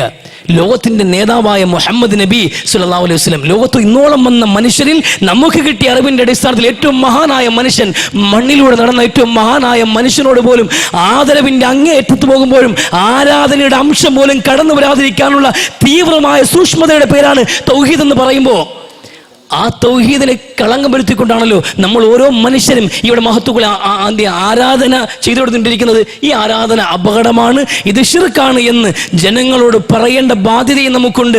അത് ഉൾക്കൊള്ളാനും ചിന്തിക്കാനും സമൂഹം തയ്യാറാകേണ്ടതുണ്ട്. അതുകൊണ്ട് ഇത് നിർത്തുകയാണ്. എന്നാലും ഗൗരവത്തോടെ രണ്ട് കാര്യങ്ങൾ പ്രധാനമായി മനസ്സിലാക്കുക. ഒന്നാമത് നമ്മൾ പെർഫെക്റ്റ് ആണെന്ന് തോന്നൽ ജീവിതത്തിൽ ഒരു ഘട്ടത്തിലും ഉണ്ടാകാൻ പാടില്ല. മരണം വരെയും നമ്മൾ പോരാടുകയാണ് മുസ്ലിമായി ജീവിച്ച് മുസ്ലിമായി മരിക്കാൻ വേണ്ടിയിട്ട്. അതും കഴിഞ്ഞും ഹിസാബിന് വേണ്ടി മഹ്ശറിൽ നിൽക്കുന്ന നീണ്ടൊരു കാലഘട്ടത്തിൽ പോലും മനുഷ്യൻ ഉദ്യോഗജനകമായ മുഹൂർത്തങ്ങൾ കടന്നു പോകേണ്ടവരാണ്. അതിനെല്ലാത്തിനും കഴിയ തീർപ്പുണ്ടായി സഈദ് എന്ന് അള്ളാഹു പ്രഖ്യാപിച്ച് സ്വർഗത്തിന്റെ കവാടം തുറക്കപ്പെടുന്നത് വരെയും നമ്മൾ വിജയികളാവില്ല. അതുകൊണ്ട് ആ വിഷയത്തിൽ ഓവർ കോൺഫിഡൻസ്, അമിതമായൊരു ആത്മവിശ്വാസം വെച്ച് പുലർത്താൻ പാടില്ല. രണ്ടാമത്, നമുക്ക് ചുറ്റുമുള്ള മനുഷ്യർ അവർ അറിഞ്ഞോ അറിയാതെയോ ശിർക്കിന്റെ വാതായനങ്ങൾ തുറന്ന് കടന്നു പോകുന്നുണ്ടെങ്കിൽ സ്നേഹത്തോടെ സൗമ്യമായി സൗഹൃദത്തോടെ കൈപിടിച്ച് അവരെ ബോധവൽക്കരിക്കാൻ നമ്മളെ കൊണ്ട് കഴിയണം. അല്ലാതെ വിമർശനങ്ങളും കുറ്റപ്പെടുത്തലുകളും ആക്ഷേപങ്ങളും ഒരു മനുഷ്യനെ നന്നാക്കിയ ചരിത്രമില്ല. അതുകൊണ്ട് തർക്കങ്ങളെക്കാളും ഏറ്റവും നല്ലത് സൗഹൃദപരമായിട്ടുള്ള ആശയവിനിമയങ്ങളും സംവാദങ്ങളുമാണ്. അള്ളാഹു നല്ലത് ചിന്തിച്ച് പ്രവർത്തിക്കാൻ തൗഫീഖ് നൽകി അനുഗ്രഹിക്കട്ടെ. അസ്സലാമു അലൈക്കും വറഹ്മത്തുള്ളാഹി വബറകാതുഹു.